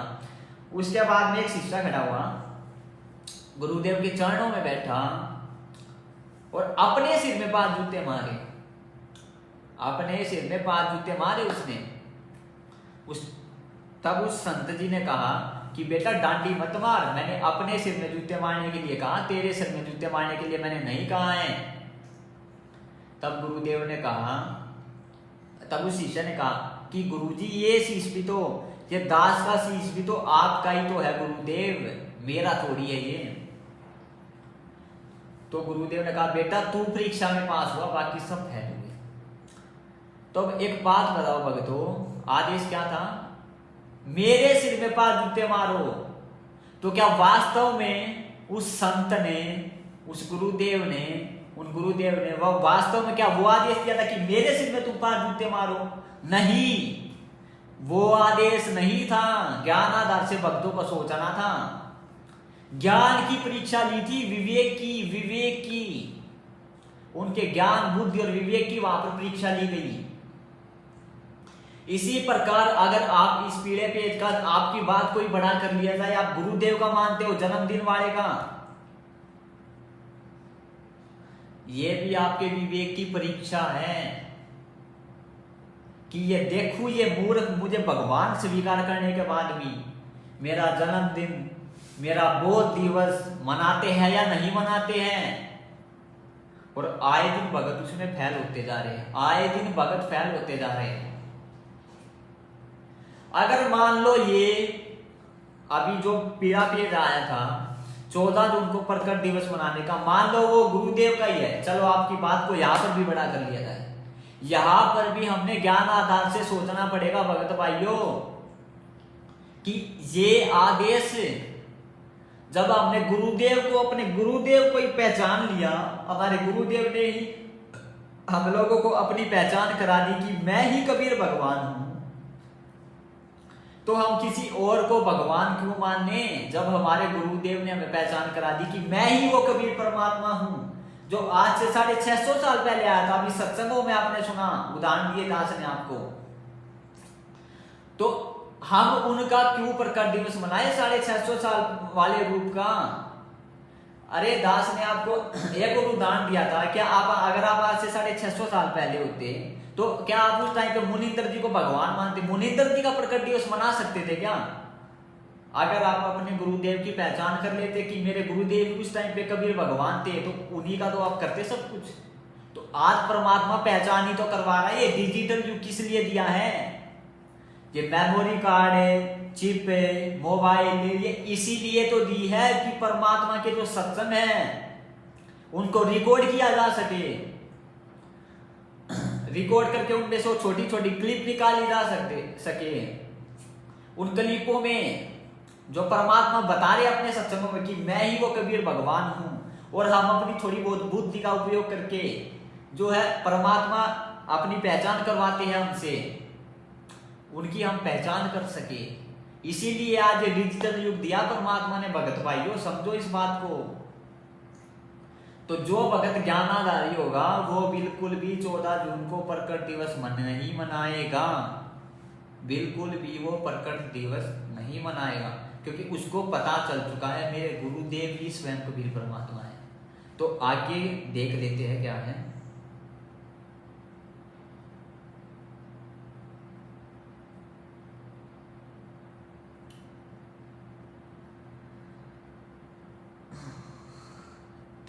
अब कुछ भगत भाइयों को ये शंका होगी, अब यहाँ पर जो है कुछ भगत भाइयों को ये शंका आएगी कि गुरुदेव जो है अपने आप को वो तो मानुष बोलते हैं। अब उनकी शंका का भी यहाँ पर निवारण किया जाएगा आगे। उससे पहले एक प्रमाण देख लिया जाएगा कि 13वें पंथ में, आज जो है इस 12वें पंथ में कौन आएगा, कौन होगा वो जो हमें ज्ञान देगा, कौन होगा जो हमें जो अपनी शरण में लेगा। चल है पंथ निशान, मेरा वास्तविक यथार्थ मेरा पंथ 5505 कलयुग बीतने के बाद स्टार्ट होगा। 5500 बीते चल है पंथ निशान, और घर घर सत शब्द जो फैले, ओए होए, घर घर सत शब्द सतनाम, घर घर सत शब्द जो फैले, सतयुग बढ़ते आन। अभी आगे का वीडियो ध्यान से सुनना आप, उसके बाद में आपको बताया, आपको बिल्कुल क्लियर हो जाएगा कौन आज धरती पर प्रकट है। सतयुग जैसा व्यवहार हो जाएगा, सतयुग बढ़ते आन, और साहेब कबीर आए निज घर सो, और भगवा दीनो नाम निर्गुण भक्ति रूप कलयुग में, और वेद मर्म नहीं जान। समझ कर दिया है। देखिएगा कि घर घर सब सत शब्द जो फैले, सतयुग बढ़ते आन, और कौन होगा जो 13वां पंथ चलाएगा, साहेब कबीर आए। कौन सा पंथ बोला गुरुदेव ने? कौन होगा जो 13वां पंथ चलाएगा? अभी ध्यान से सुनना। 13वां पंथ चलाएगा, साहेब कबीर आए निज घर से, भगवा दीनो नाम, ऐसा नाम दे दिया जिससे बसंत जैसा सुख होगा। यानी वो स्वयं कबीर परमात्मा ही वो 13वां जो है पंथ चलाएगा। आप देखो यहाँ पर गुरुदेव को वो क्या बोल रहे हैं, कौन है वो 13वां वंश, आप सुन लो ध्यान से। यानी 12वां पंथ गरीबदास जी के द्वारा जो चलाया जाएगा, उसमें मेरी महिमा का कुछ कुछ उजियारा सा होगा, क्लियर नहीं होगा। और 13वें वंश मिटे सकल अंधियारा, और सतगुरुदेव की जय।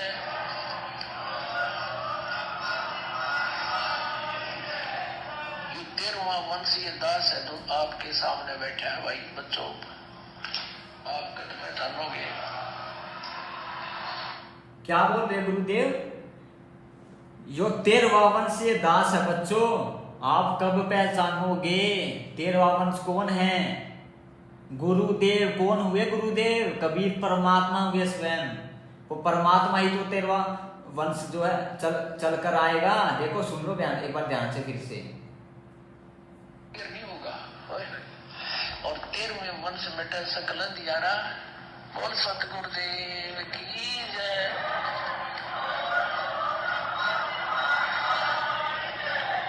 ये 13वां वंश ये दास है जो आपके सामने बैठा है। भाई बच्चों, आप कद पहचानोगे? अब यहाँ पर ध्यान देने वाली बात है, गुरुदेव यहाँ पर क्या बोल रहे हैं? जो 13वां वंश ये दास है बच्चों, आप कब पहचानोगे? ये बात ध्यान देने वाली है बहुत। मतलब अब तक हमने अपने गुरुदेव को पहचाना ही नहीं। ये 2013 का या 14 का सत्संग है और गुरुदेव बोल रहे हैं कि ये 13वां वंश ये दास है बच्चों। 13वां वंश कौन चलाएगा? कबीर भगवान। और 13वां वंश से दास है बच्चों, आप कब पहचानोगे? यानी अब तक हमने गुरुदेव को, अपने कबीर भगवान को पहचाना ही तो नहीं है कौन है हमारे गुरुदेव। तभी तो गुरुदेव को ये बोलने की नौबत आई कि आप कब पहचानोगे मुझे। बड़े दुखी होकर, दुख के साथ परमात्मा बोल रहे हैं तो 13वां वंश से दास है बच्चों, आप कब पहचानोगे? परमात्मा संकेत कर रहे हैं मैं कौन हूं, पहचानो मुझे, मानुष मत मानो। मेरे को छोड़ के उस दांडी पूछ वाली फोटो को भगवान मत मानो। मेरा जन्मदिन और बोध दिवस मना के उसका प्रकट दिवस मत मनाओ। यहीं पे रिजेक्ट हो जाओगे। परमात्मा का सीधा सीधा संकेत है। तो आगे देख लेते हैं भगत भाइयों में।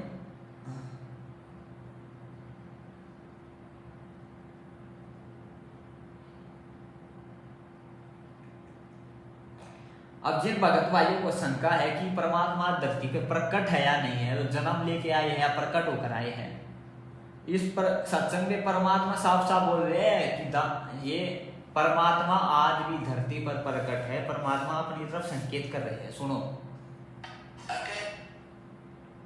नाम कहा नहीं जाए, इसको बोलना नहीं है, इसको बोल के जाप नहीं करना, स्वर्ग से जाप करना है। ये बोल के सुना दिया, लेकिन इसका जाप बोल कर नहीं होगा। इसलिए अकय कहा है।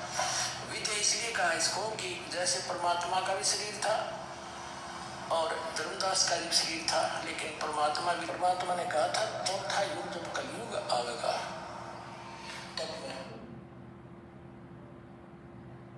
ये सुनो ध्यान से। यहाँ विद्या इसलिए कहा इसको कि जैसे परमात्मा का भी शरीर था और धर्मदास का भी शरीर था, लेकिन परमात्मा ने कहा था चौथा युग। लेकिन परमात्मा भी देह है। ये शायद वीडियो जो है आता है, इसमें खैर वो नहीं है। तो परमात्मा, वैसे तो भगत भाइयों को शंका होनी ही नहीं चाहिए, क्योंकि दास आपको प्रमाण दिखा चुका है। इससे पहले बहुत सारे प्रमाण दिखा चुका है जिसमें गुरुदेव अपने आप को बता रहे हैं। अब देखो यहाँ पर तो बिल्कुल क्लियर हो जाएगा गुरुदेव कौन है।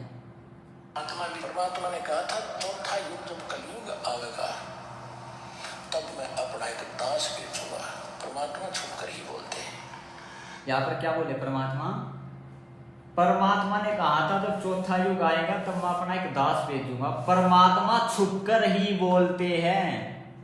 यानी परमात्मा ने छुप के बोला कि मैं अपना दास भेजूंगा, लेकिन वास्तव में मैं स्वयं ही आऊंगा 13वें पंथ में। कौन आएगा 13वें पंथ में? स्वयं कबीर भगवान जो आज आया हुआ है। सन 1951 से 8 सितंबर 1951 से धरती पर जो प्रकट है वही भगवान जो आज आया हुआ है। भगत भाइयों, परमात्मा बोल रहे हैं मैं, परमात्मा हमेशा छुप कर ही बोलते हैं। ये परमात्मा जो हमें बोलते हैं कि मेरा तो जन्म हुआ है, कबीर भगवान दूसरे हैं, अपने आप को भगवान से दूसरा साबित करते हैं, ये परमात्मा छुप कर ही बोलते हैं। भगत भाइयों, हमारे ज्ञान और विवेक की परीक्षा लेने के लिए, हमें ज्ञानाधारी बनाने के लिए ताकि हम आगे जाके मार ना खा जाए। क्योंकि आज तो भगत भाइयों परमात्मा धरती पे प्रकट है, कल को गुरुदेव सतलोक चले जाएंगे छोड़ के, तब कहां से आप गुरुदेव के आदेश लाओगे? उस टाइम पे ज्ञान आधार बनाना पड़ेगा अपने। वो उसी की प्रैक्टिस परमात्मा आज भक्तों से करवा रहे हैं। अपने ज्ञान को आधार बनाओ, परमात्मा को पहचानो। परमात्मा सीधा सीधा संकेत यहां पर कर रहे हैं।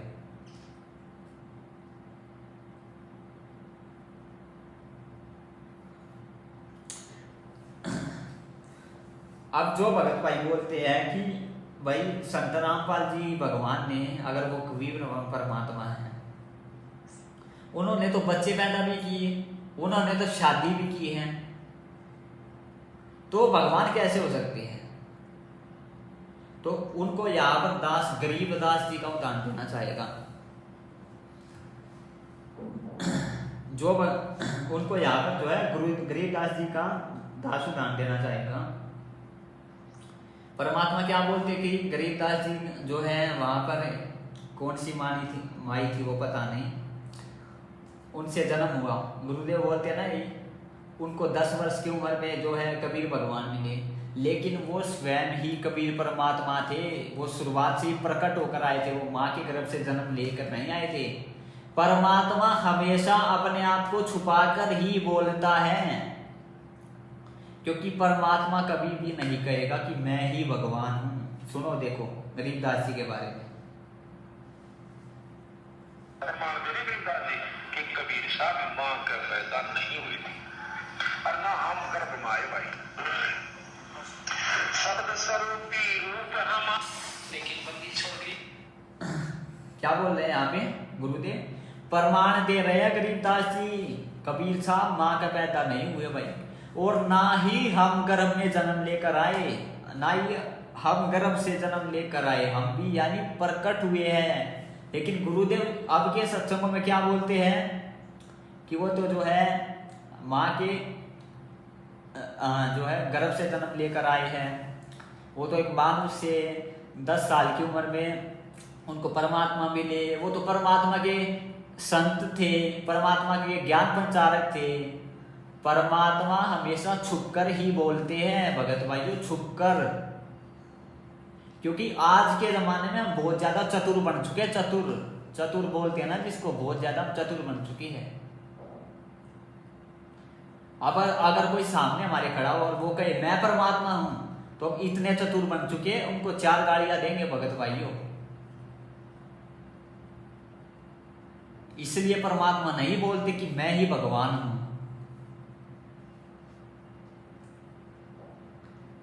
परमात्मा बोलते हैं ना, चातुर प्राणी चोर है, मुगत मधुर है ठोर है, ऐसे करके कुछ वाणी है मालिक की। तो अगला उदाहरण देखिए, परमात्मा यहाँ पर क्या बोल रहे हैं। गरीबदास जी ने पूर्ण परमात्मा होते भी शादी भी की और बच्चे भी उत्पन्न किए। देखो सुन लो। लेकिन बंदी छोड़ गरीबदासियों ने इसको बहुत आसान किया है, इसको ऐसा मार्ग बता दिया है कि आप काम करते हुए अपने खेत में, जैसे उन्होंने उदाहरण दे के बताया, नहीं तो उस भगवान ने यहाँ पर आने की कोई आवश्यकता नहीं थी, और ना ही उन्होंने बच्चे पैदा करने की आवश्यकता थी, क्योंकि वो पूर्ण ब्रह्म परमात्मा थे। लेकिन हमारे इस भ्रम को दूर करने के लिए कि आपके मन में क्या जमा हो चुकी है, हमारे अंदर भी यही थी। हम तो एक साधारण सा अपना नाम ले लिया करते थे, आरती कर लिया करते थे, जब तक हमने पूर्ण ज्ञान नहीं हुआ था, इस उद्देश्य से कि हमारे थोड़े बहुत काम सर जाएंगे, भगवान की आरती कर ले। बाकी प्राप्ति की हमें कोई उम्मीद नहीं थी, परमात्मा प्राप्ति की। तो शुरुआत में आपने सुन लिया भाई गुरुदेव ने क्या बोला। उन्होंने वो एक उदाहरण पेश करने के लिए कि कोई अगर ये सोचता हो कि बिना शादी किए हुए ही आदमी को मुक्ति प्राप्त हो सकती है, तो इस भ्रम को निवारण करने के लिए उन्होंने पूर्ण परमात्मा होते हुए भी शादी भी की, बच्चे भी उत्पन्न किए। परमात्मा सीधा सीधा उदाहरण दे रहे हैं यहाँ पे कि वो भगवान ये कुछ भी लीला कर सकता है। अब उन्होंने शादी कर ली, बच्चे उत्पन्न कर लिए, ये मत समझ लेना इस चीज से उनको कि वो भगवान नहीं हुए या मानुष है वो। वो परमात्मा कुछ भी लीला कर सकता है भगत भाइयों, हमारे भ्रम को निवारण करने के लिए। क्योंकि आज समाज में क्या मानसिकता है कि ये जो धूने दाने लाकर बैठ जाते हैं, राख लगा लेते हैं मुंह पे या कुछ और कर लेते हैं, तपस्या करने बैठ जाते हैं, लोग क्या सोचते हैं यही भगत है भाई, इनकी मुक्ति होगी, हमारी तो मुक्ति तो बहुत दूर है। इस भ्रम को दूर करने के लिए परमात्मा ऐसी लीला करते हैं भगत भाइयों। तो पहचानो गुरुदेव को, गुरुदेव कौन है। उस डांडी मूछ वाली काल्पनिक फोटो का प्रकट दिवस मनाने की गलती ना करो अब की बार। मनाना है तो अपने गुरुदेव का, जिनके रूप में कबीर परमात्मा 8 सितंबर 1951 से धरती पर प्रकट है, उनका प्रकट दिवस मनाओ ना। अरे आप सेब को खाओगे या फोटो को खाओगे? आपकी प्यास को सेब बुझाएगी, आपकी भूख को सेब बुझाएगी, या वो फोटो बुझाएगी, फोटो सेब की। इसी प्रकार जब परमात्मा अपने गुरुदेव को, असली सेब को, जो आपको भक्ति की भूख लगी है, उनको परमात्मा मान के उनका प्रकट दिवस मनाओगे, उनको भोग लगाओगे, तभी तो बात बनेगी ना। अब फोटो थोड़ी ना आपकी भूख को मिटा सकती है भगत भाइयों। ये तो एक अनपढ़ आदमी भी जो है इस बात को तो विचार कर सकता है, इस बात पे तो बस आज का हमारा जो था विषय यही था भगत भाइयों। और अब जो है पीला पर्चा आया है एक, आज से 1 महीना पहले भी आया था कबीर प्रकट दिवस को लेके, और अभी 3-4 दिन पहले भी आया है। तो एक बार जाते जाते उसके बारे में भी बात कर लेते, वो कितना ज्ञानाधार से है और कितना ज्ञानाधार से नहीं है। दास जो है आप लोगों को पढ़ के सुना देता है और बता देता है ज्ञानाधार से कितनी उसमें बातें लिखी हुई है और कितने नहीं है।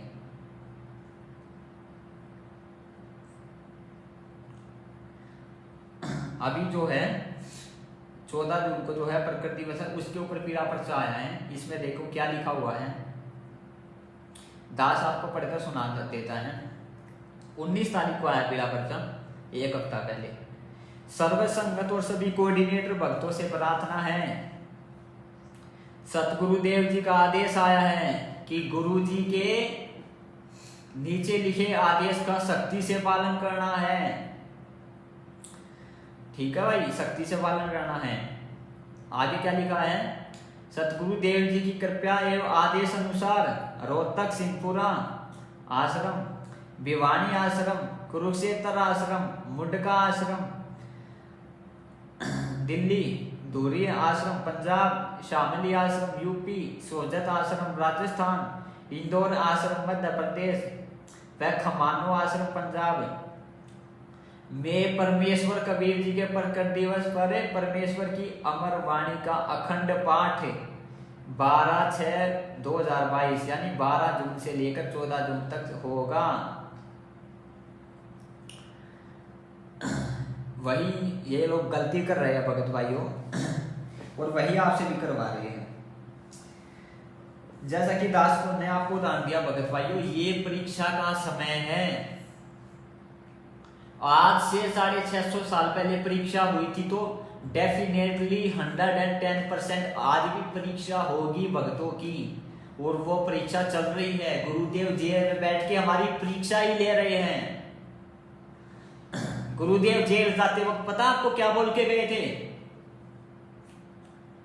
गुरुदेव जेल जाते वक्त बोल के गए थे कि मैं जेल में बैठ के इनकी रहनी करनी कोई देखूंगा। आप ज्ञान तो दे दिया जितना देना था, मैं जेल में बैठ के इनकी रहनी करनी कोई देखूंगा कि ये मेरे ज्ञान को कितना आधार बनाते हैं, कितना नहीं बनाते हैं। तो दास ने अगर आपके बात को बढ़ा करके अगर मान लिया जाए गुरु जी का आदेश है, ये पीड़ा पर्चा जो आया है, तो आपने ज्ञान को आधार बनाना होगा, क्योंकि ये परीक्षा का समय है। परमात्मा परीक्षा ले रहे सबकी बैठ के। जब आपको पता चल गया आपके गुरुदेव भगवान हैं, वो एक काल्पनिक फोटो है, वो आपको त्रिकुटी पे रिजेक्ट करा देगी, भक्ति मार्ग से दूर करवा देगी, तो आप भूल कर भी सौवन में भी उसका प्रकट दिवस नहीं मनाओगे भगत भाइयों, नहीं मनाओगे। एक ज्ञानाधारी जो भगत होगा और जो भेड़चाल में चल रहा होगा वो मनाएगा। अब देखो भेड़चाल का दास आपको एक उदाहरण देता है, ठीक है। गुरुदेव ने क्या बताया, आज से 650 साल पहले 64 लाख फैल हुए।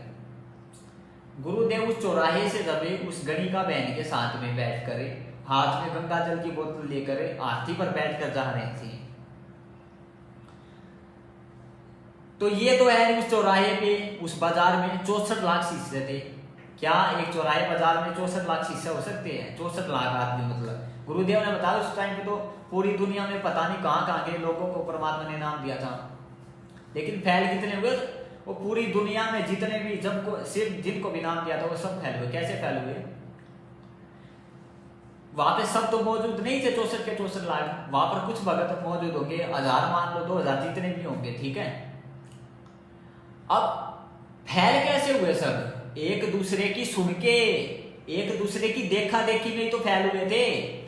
एक भगत ने दूसरे को बताया, दूसरे ने तीसरे को बताया, तीसरे ने चौथे को बताया, पांचवे ने छठे को, ऐसे ही फैलते फैलते फैलते फैलते एक दूसरे की सुनते सुनते सुनते सुनते 64 लाख फैल हो गए कि देख भाई गुरु जी तो वो कर रहे थे, गुरु जी का तो ये कर रहे थे, गुरु जी तो ऐसे है। ठीक इसी प्रकार आप सतलोक आश्रम मैनेजमेंट, आपके जो नामधाम संचालक है, आपके जो जिला कोऑर्डिनेटर है, आपके जो सोशल मीडिया वाले सबको संभालने वाले एडमिन हैं, आपके जो स्टेट कोऑर्डिनेटर हैं, आप उनकी मान के वही गलती कर रहे हो 650 साल पहले वाली। यानी देखा देखी में भक्ति जिसको बोलते हैं, सीधा सीधा बोला जाए तो आज भी आप देखा देखी में ही भक्ति में लगे हुए हो 650 साल पहले की तरह। उस टाइम पे भी भगत ऐसे ही देखा देखी में लगे हुए थे। एक दूसरे की सुन के हमने अपने परमात्मा में दोष निकाल दिया और परमात्मा से दूर हो गए। ठीक इसी प्रकार आज हम परमात्मा से दूर हो जाएंगे अगर एक दूसरे की सुन के चलेंगे तो। अब आपके नामधाम संचालक ने, आपके कोऑर्डिनेटर ने आपको बोल दिया कि गुरु जी का प्रकट दिवस का आदेश आया है, मना ले, वो तो मना लेगा अगर मंदबुद्धि होगा तो। अगर 650 साल पहले की तरह भेड़चाल होगा तो गुरु जी ने क्यों सत्संग सुनाए? गुरु जी ने सत्संग इसलिए सुनाए कि हम वो गलतियां आज ना करें जो हमने 650 साल पहले की थी। पहली गलती गुरुदेव को मानुष मानना, दूसरी गलती भेड़चाल में चलना, एक दूसरे की सुनना, एक दूसरे की जो है बिना जो है बुद्धि का इस्तेमाल करने मानना, बुद्धि का इस्तेमाल किए बिना यानी बिना ज्ञान आधार के मानना एक दूसरे की। तो आज वही हो रहा है। संगति ये विचार नहीं कर रही हमारे गुरुदेव कौन है। गुरुदेव बोल रहे कि ये काल्पनिक फोटो है। अरे गुरुदेव तो स्वयं ही कबीर परमात्मा, तो आप किसका प्रकट दिवस मना रहे हो फिर 14 जून को? गुरुदेव तो 8 सितंबर को प्रकट हुए धरती पे, 8 सितंबर 1951 को। तो ये विचार करने वाली बातें हैं। इसका ये क्या आदर्श निष्कर्ष निकलता है? तो इसमें क्या लिखाया हुआ है आगे? इसलिए आप सभी भक्तात्मा से प्रार्थना है, परमात्मा के द्वारा दिए गए ज्ञान के आधार से अपना व्यवहार दर्शाते हुए सेवा में सहयोग करें।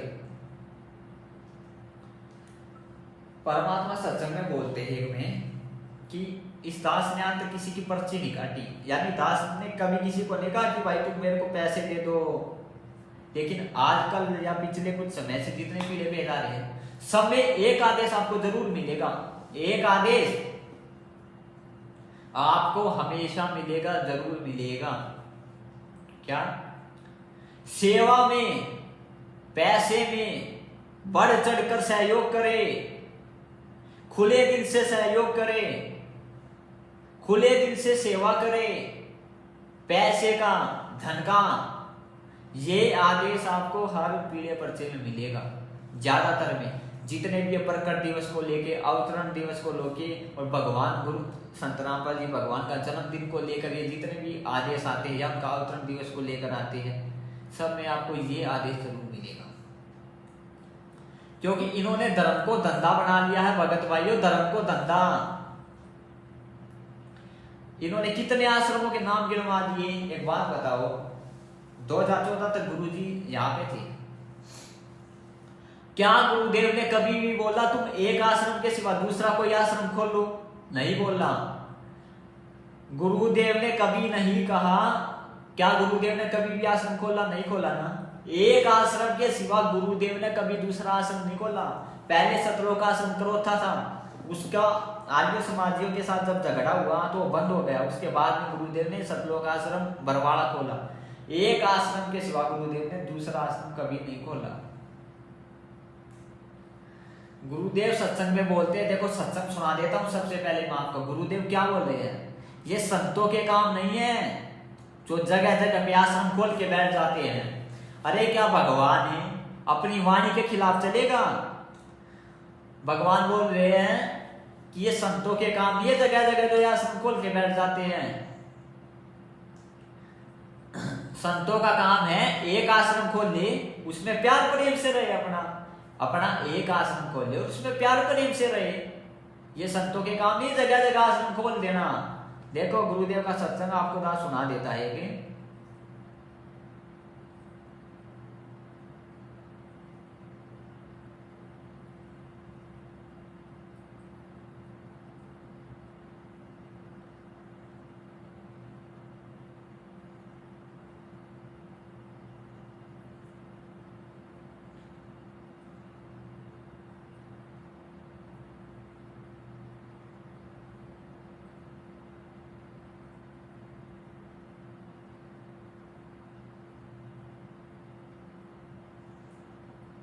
ये देखो सुनो।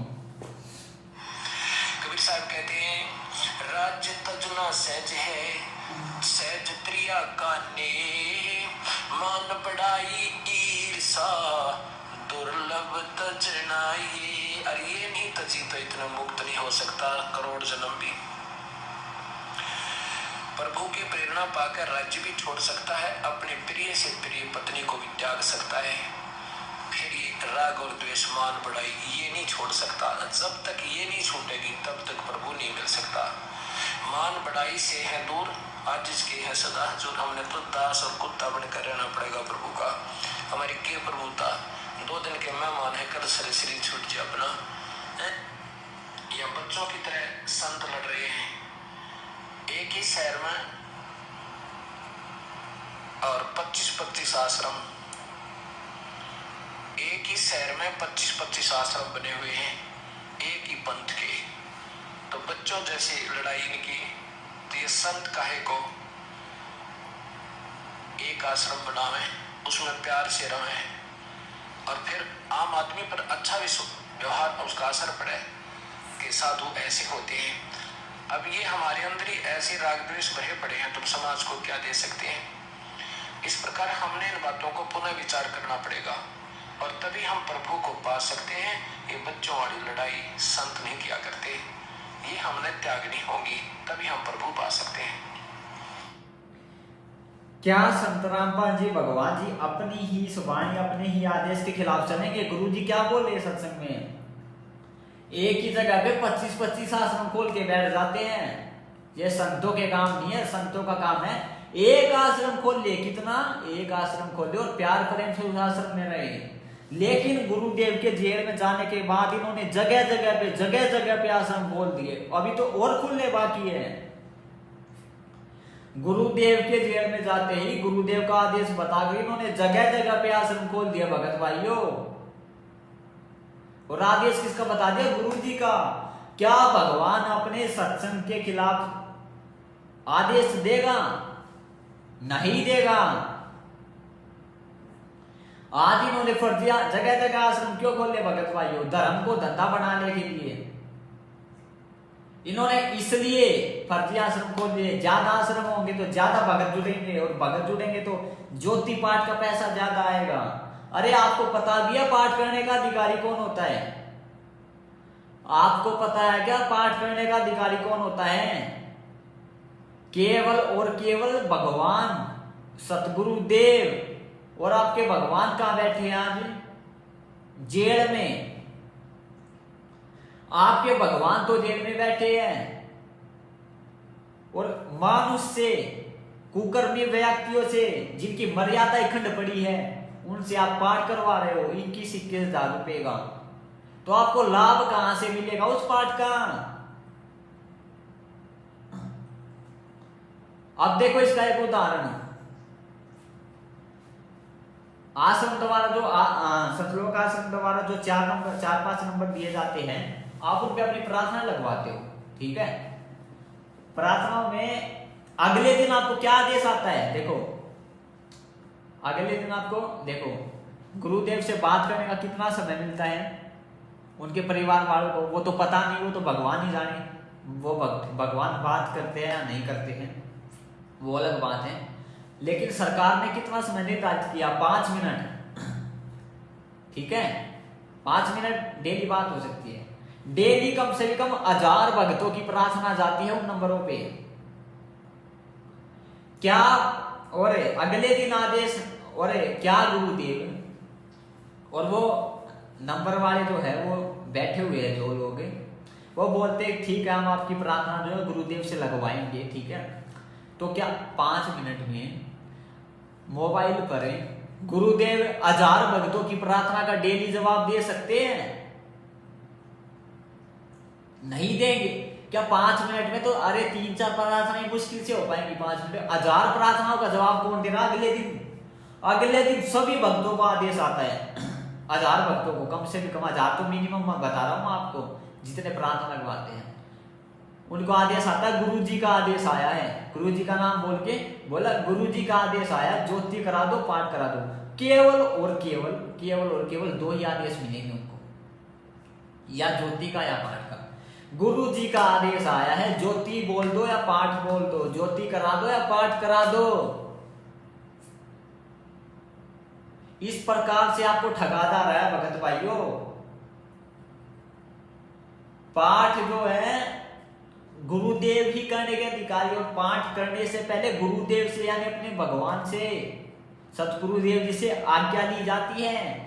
क्या कोई हिसार जेल में कोई भगत पाठ करवाने से पहले जा रहा है आज्ञा लेने उनकी? नहीं जा रहा। सब अपने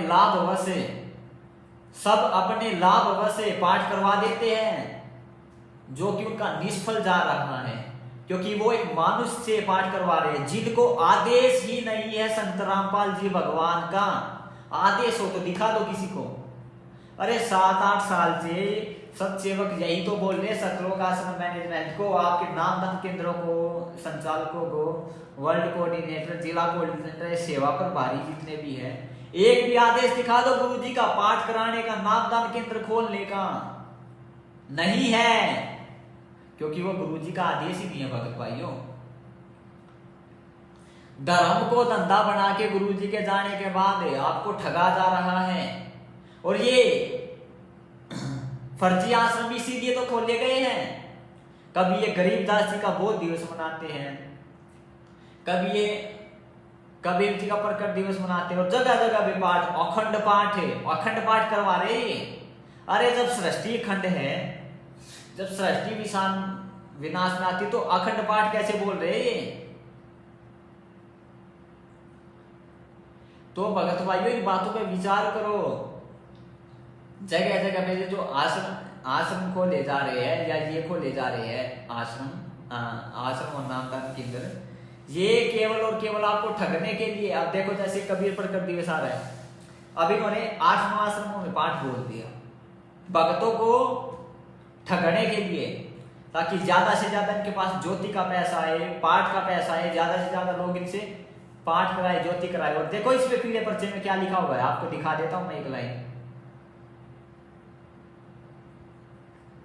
इसमें लिखा हुआ है, कुछ जरूरी बातों का ध्यान रखें।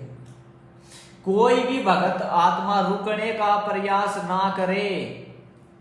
दूसरा आदेश, कोई भी भगत आत्मा रोजाना आने का प्रयास ना करे। अब ये तो भगत भाइयों दास को तो यहाँ पर बोलने की जरूरत नहीं पड़नी चाहिए, आपको क्लियर हो जाना चाहिए। क्या वो भगवान ऐसा आदेश दे सकता अपने भक्तों को कि कोई भी भगत रुकने का प्रयास ना करे, कोई भी भगत दोबारा आने का प्रयास ना करे? क्या वो भगवान अपने भक्तों को यह आदेश दे सकता है? आश्रम में थे आज तक गुरुजी ने कभी ये आदेश दिया? क्या बोलते गुरुजी सत्संग में, बेटा यहाँ पे रहो। अरे गुरुजी तो हमें ये उल्टा बोलते थे कि ज्यादा से ज्यादा यहाँ पे रहो, ज्यादा से ज्यादा सतलोक आश्रम बरवाड़ा में आओ, सत्संग सुनो। क्या कभी गुरुजी ने किसी पे दबाव बनाया सतलोक आश्रम बरवाड़ा में जब गुरुजी थे जाने के लिए? यहाँ पर क्या लिखा रहा है?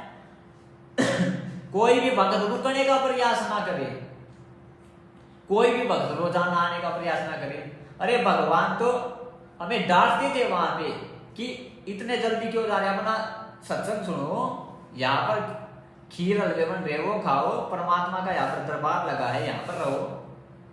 और आज क्या हो रहा भगत भाइयों? भक्तों को भगाया जा रहा है कि अपना ज्योति और पाठ का में पैसा दो और जाओ, अपने घर जाओ, यहाँ पर रुकने का प्रयास ना करो। क्या ये आदेश भगवान का हो सकता है? ये बुद्धि और विवेक की परीक्षा है हमारे भगत भाइयों। अब देखो ना कितने आश्रमों के जो वो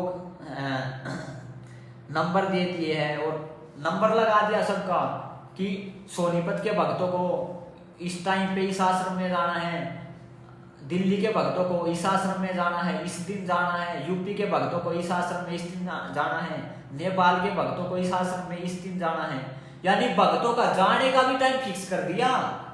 और आगे क्या लिखा है? कृपया निर्धारित समय पर ही आए ताकि जो है व्यवस्था सुचारू रूप से चलती रहे। सभी देखो यहाँ पे क्या लिखा है? सभी भक्तों से प्रार्थना है अपने केवल समय पर ही आए। ये देखो यहाँ पर ये लाइन, ये भाई, सभी भक्तों से प्रार्थना है केवल अपने समय पर ही आए, प्रसाद भंडारा करके तुरंत जाने की कृपया करे ताकि व्यवस्था सुचारू रूप से बनी रहे। तुरंत जाने की कृपया करे। वारे भाई क्या आदेश है! क्या ये गुरु जी का आदेश हो सकता है? ये तो भगत भाइयों आपने बिल्कुल अपने कॉमन सेंस से सोच लेना चाहिए। और अगर आपकी बात को बढ़ाकर कीजिए गुरु जी का भी आदेश माना जाए तो ज्ञान आधार से आपने सोचना पड़ेगा। पहली बात तो आपने जाना ही नहीं है यहाँ पे। अगर आप ज्ञान आधार से अपने गुरुदेव को भगवान मान चुके हो, यहाँ पर वो जाएगा जो अपने गुरुदेव को भगवान नहीं मानता होगा, जो नहीं मानता होगा कि मेरे गुरुदेव भगवान है, और जो मानता है गुरुदेव मेरे भगवान है, वो यहाँ पर तो जाएगा ही नहीं।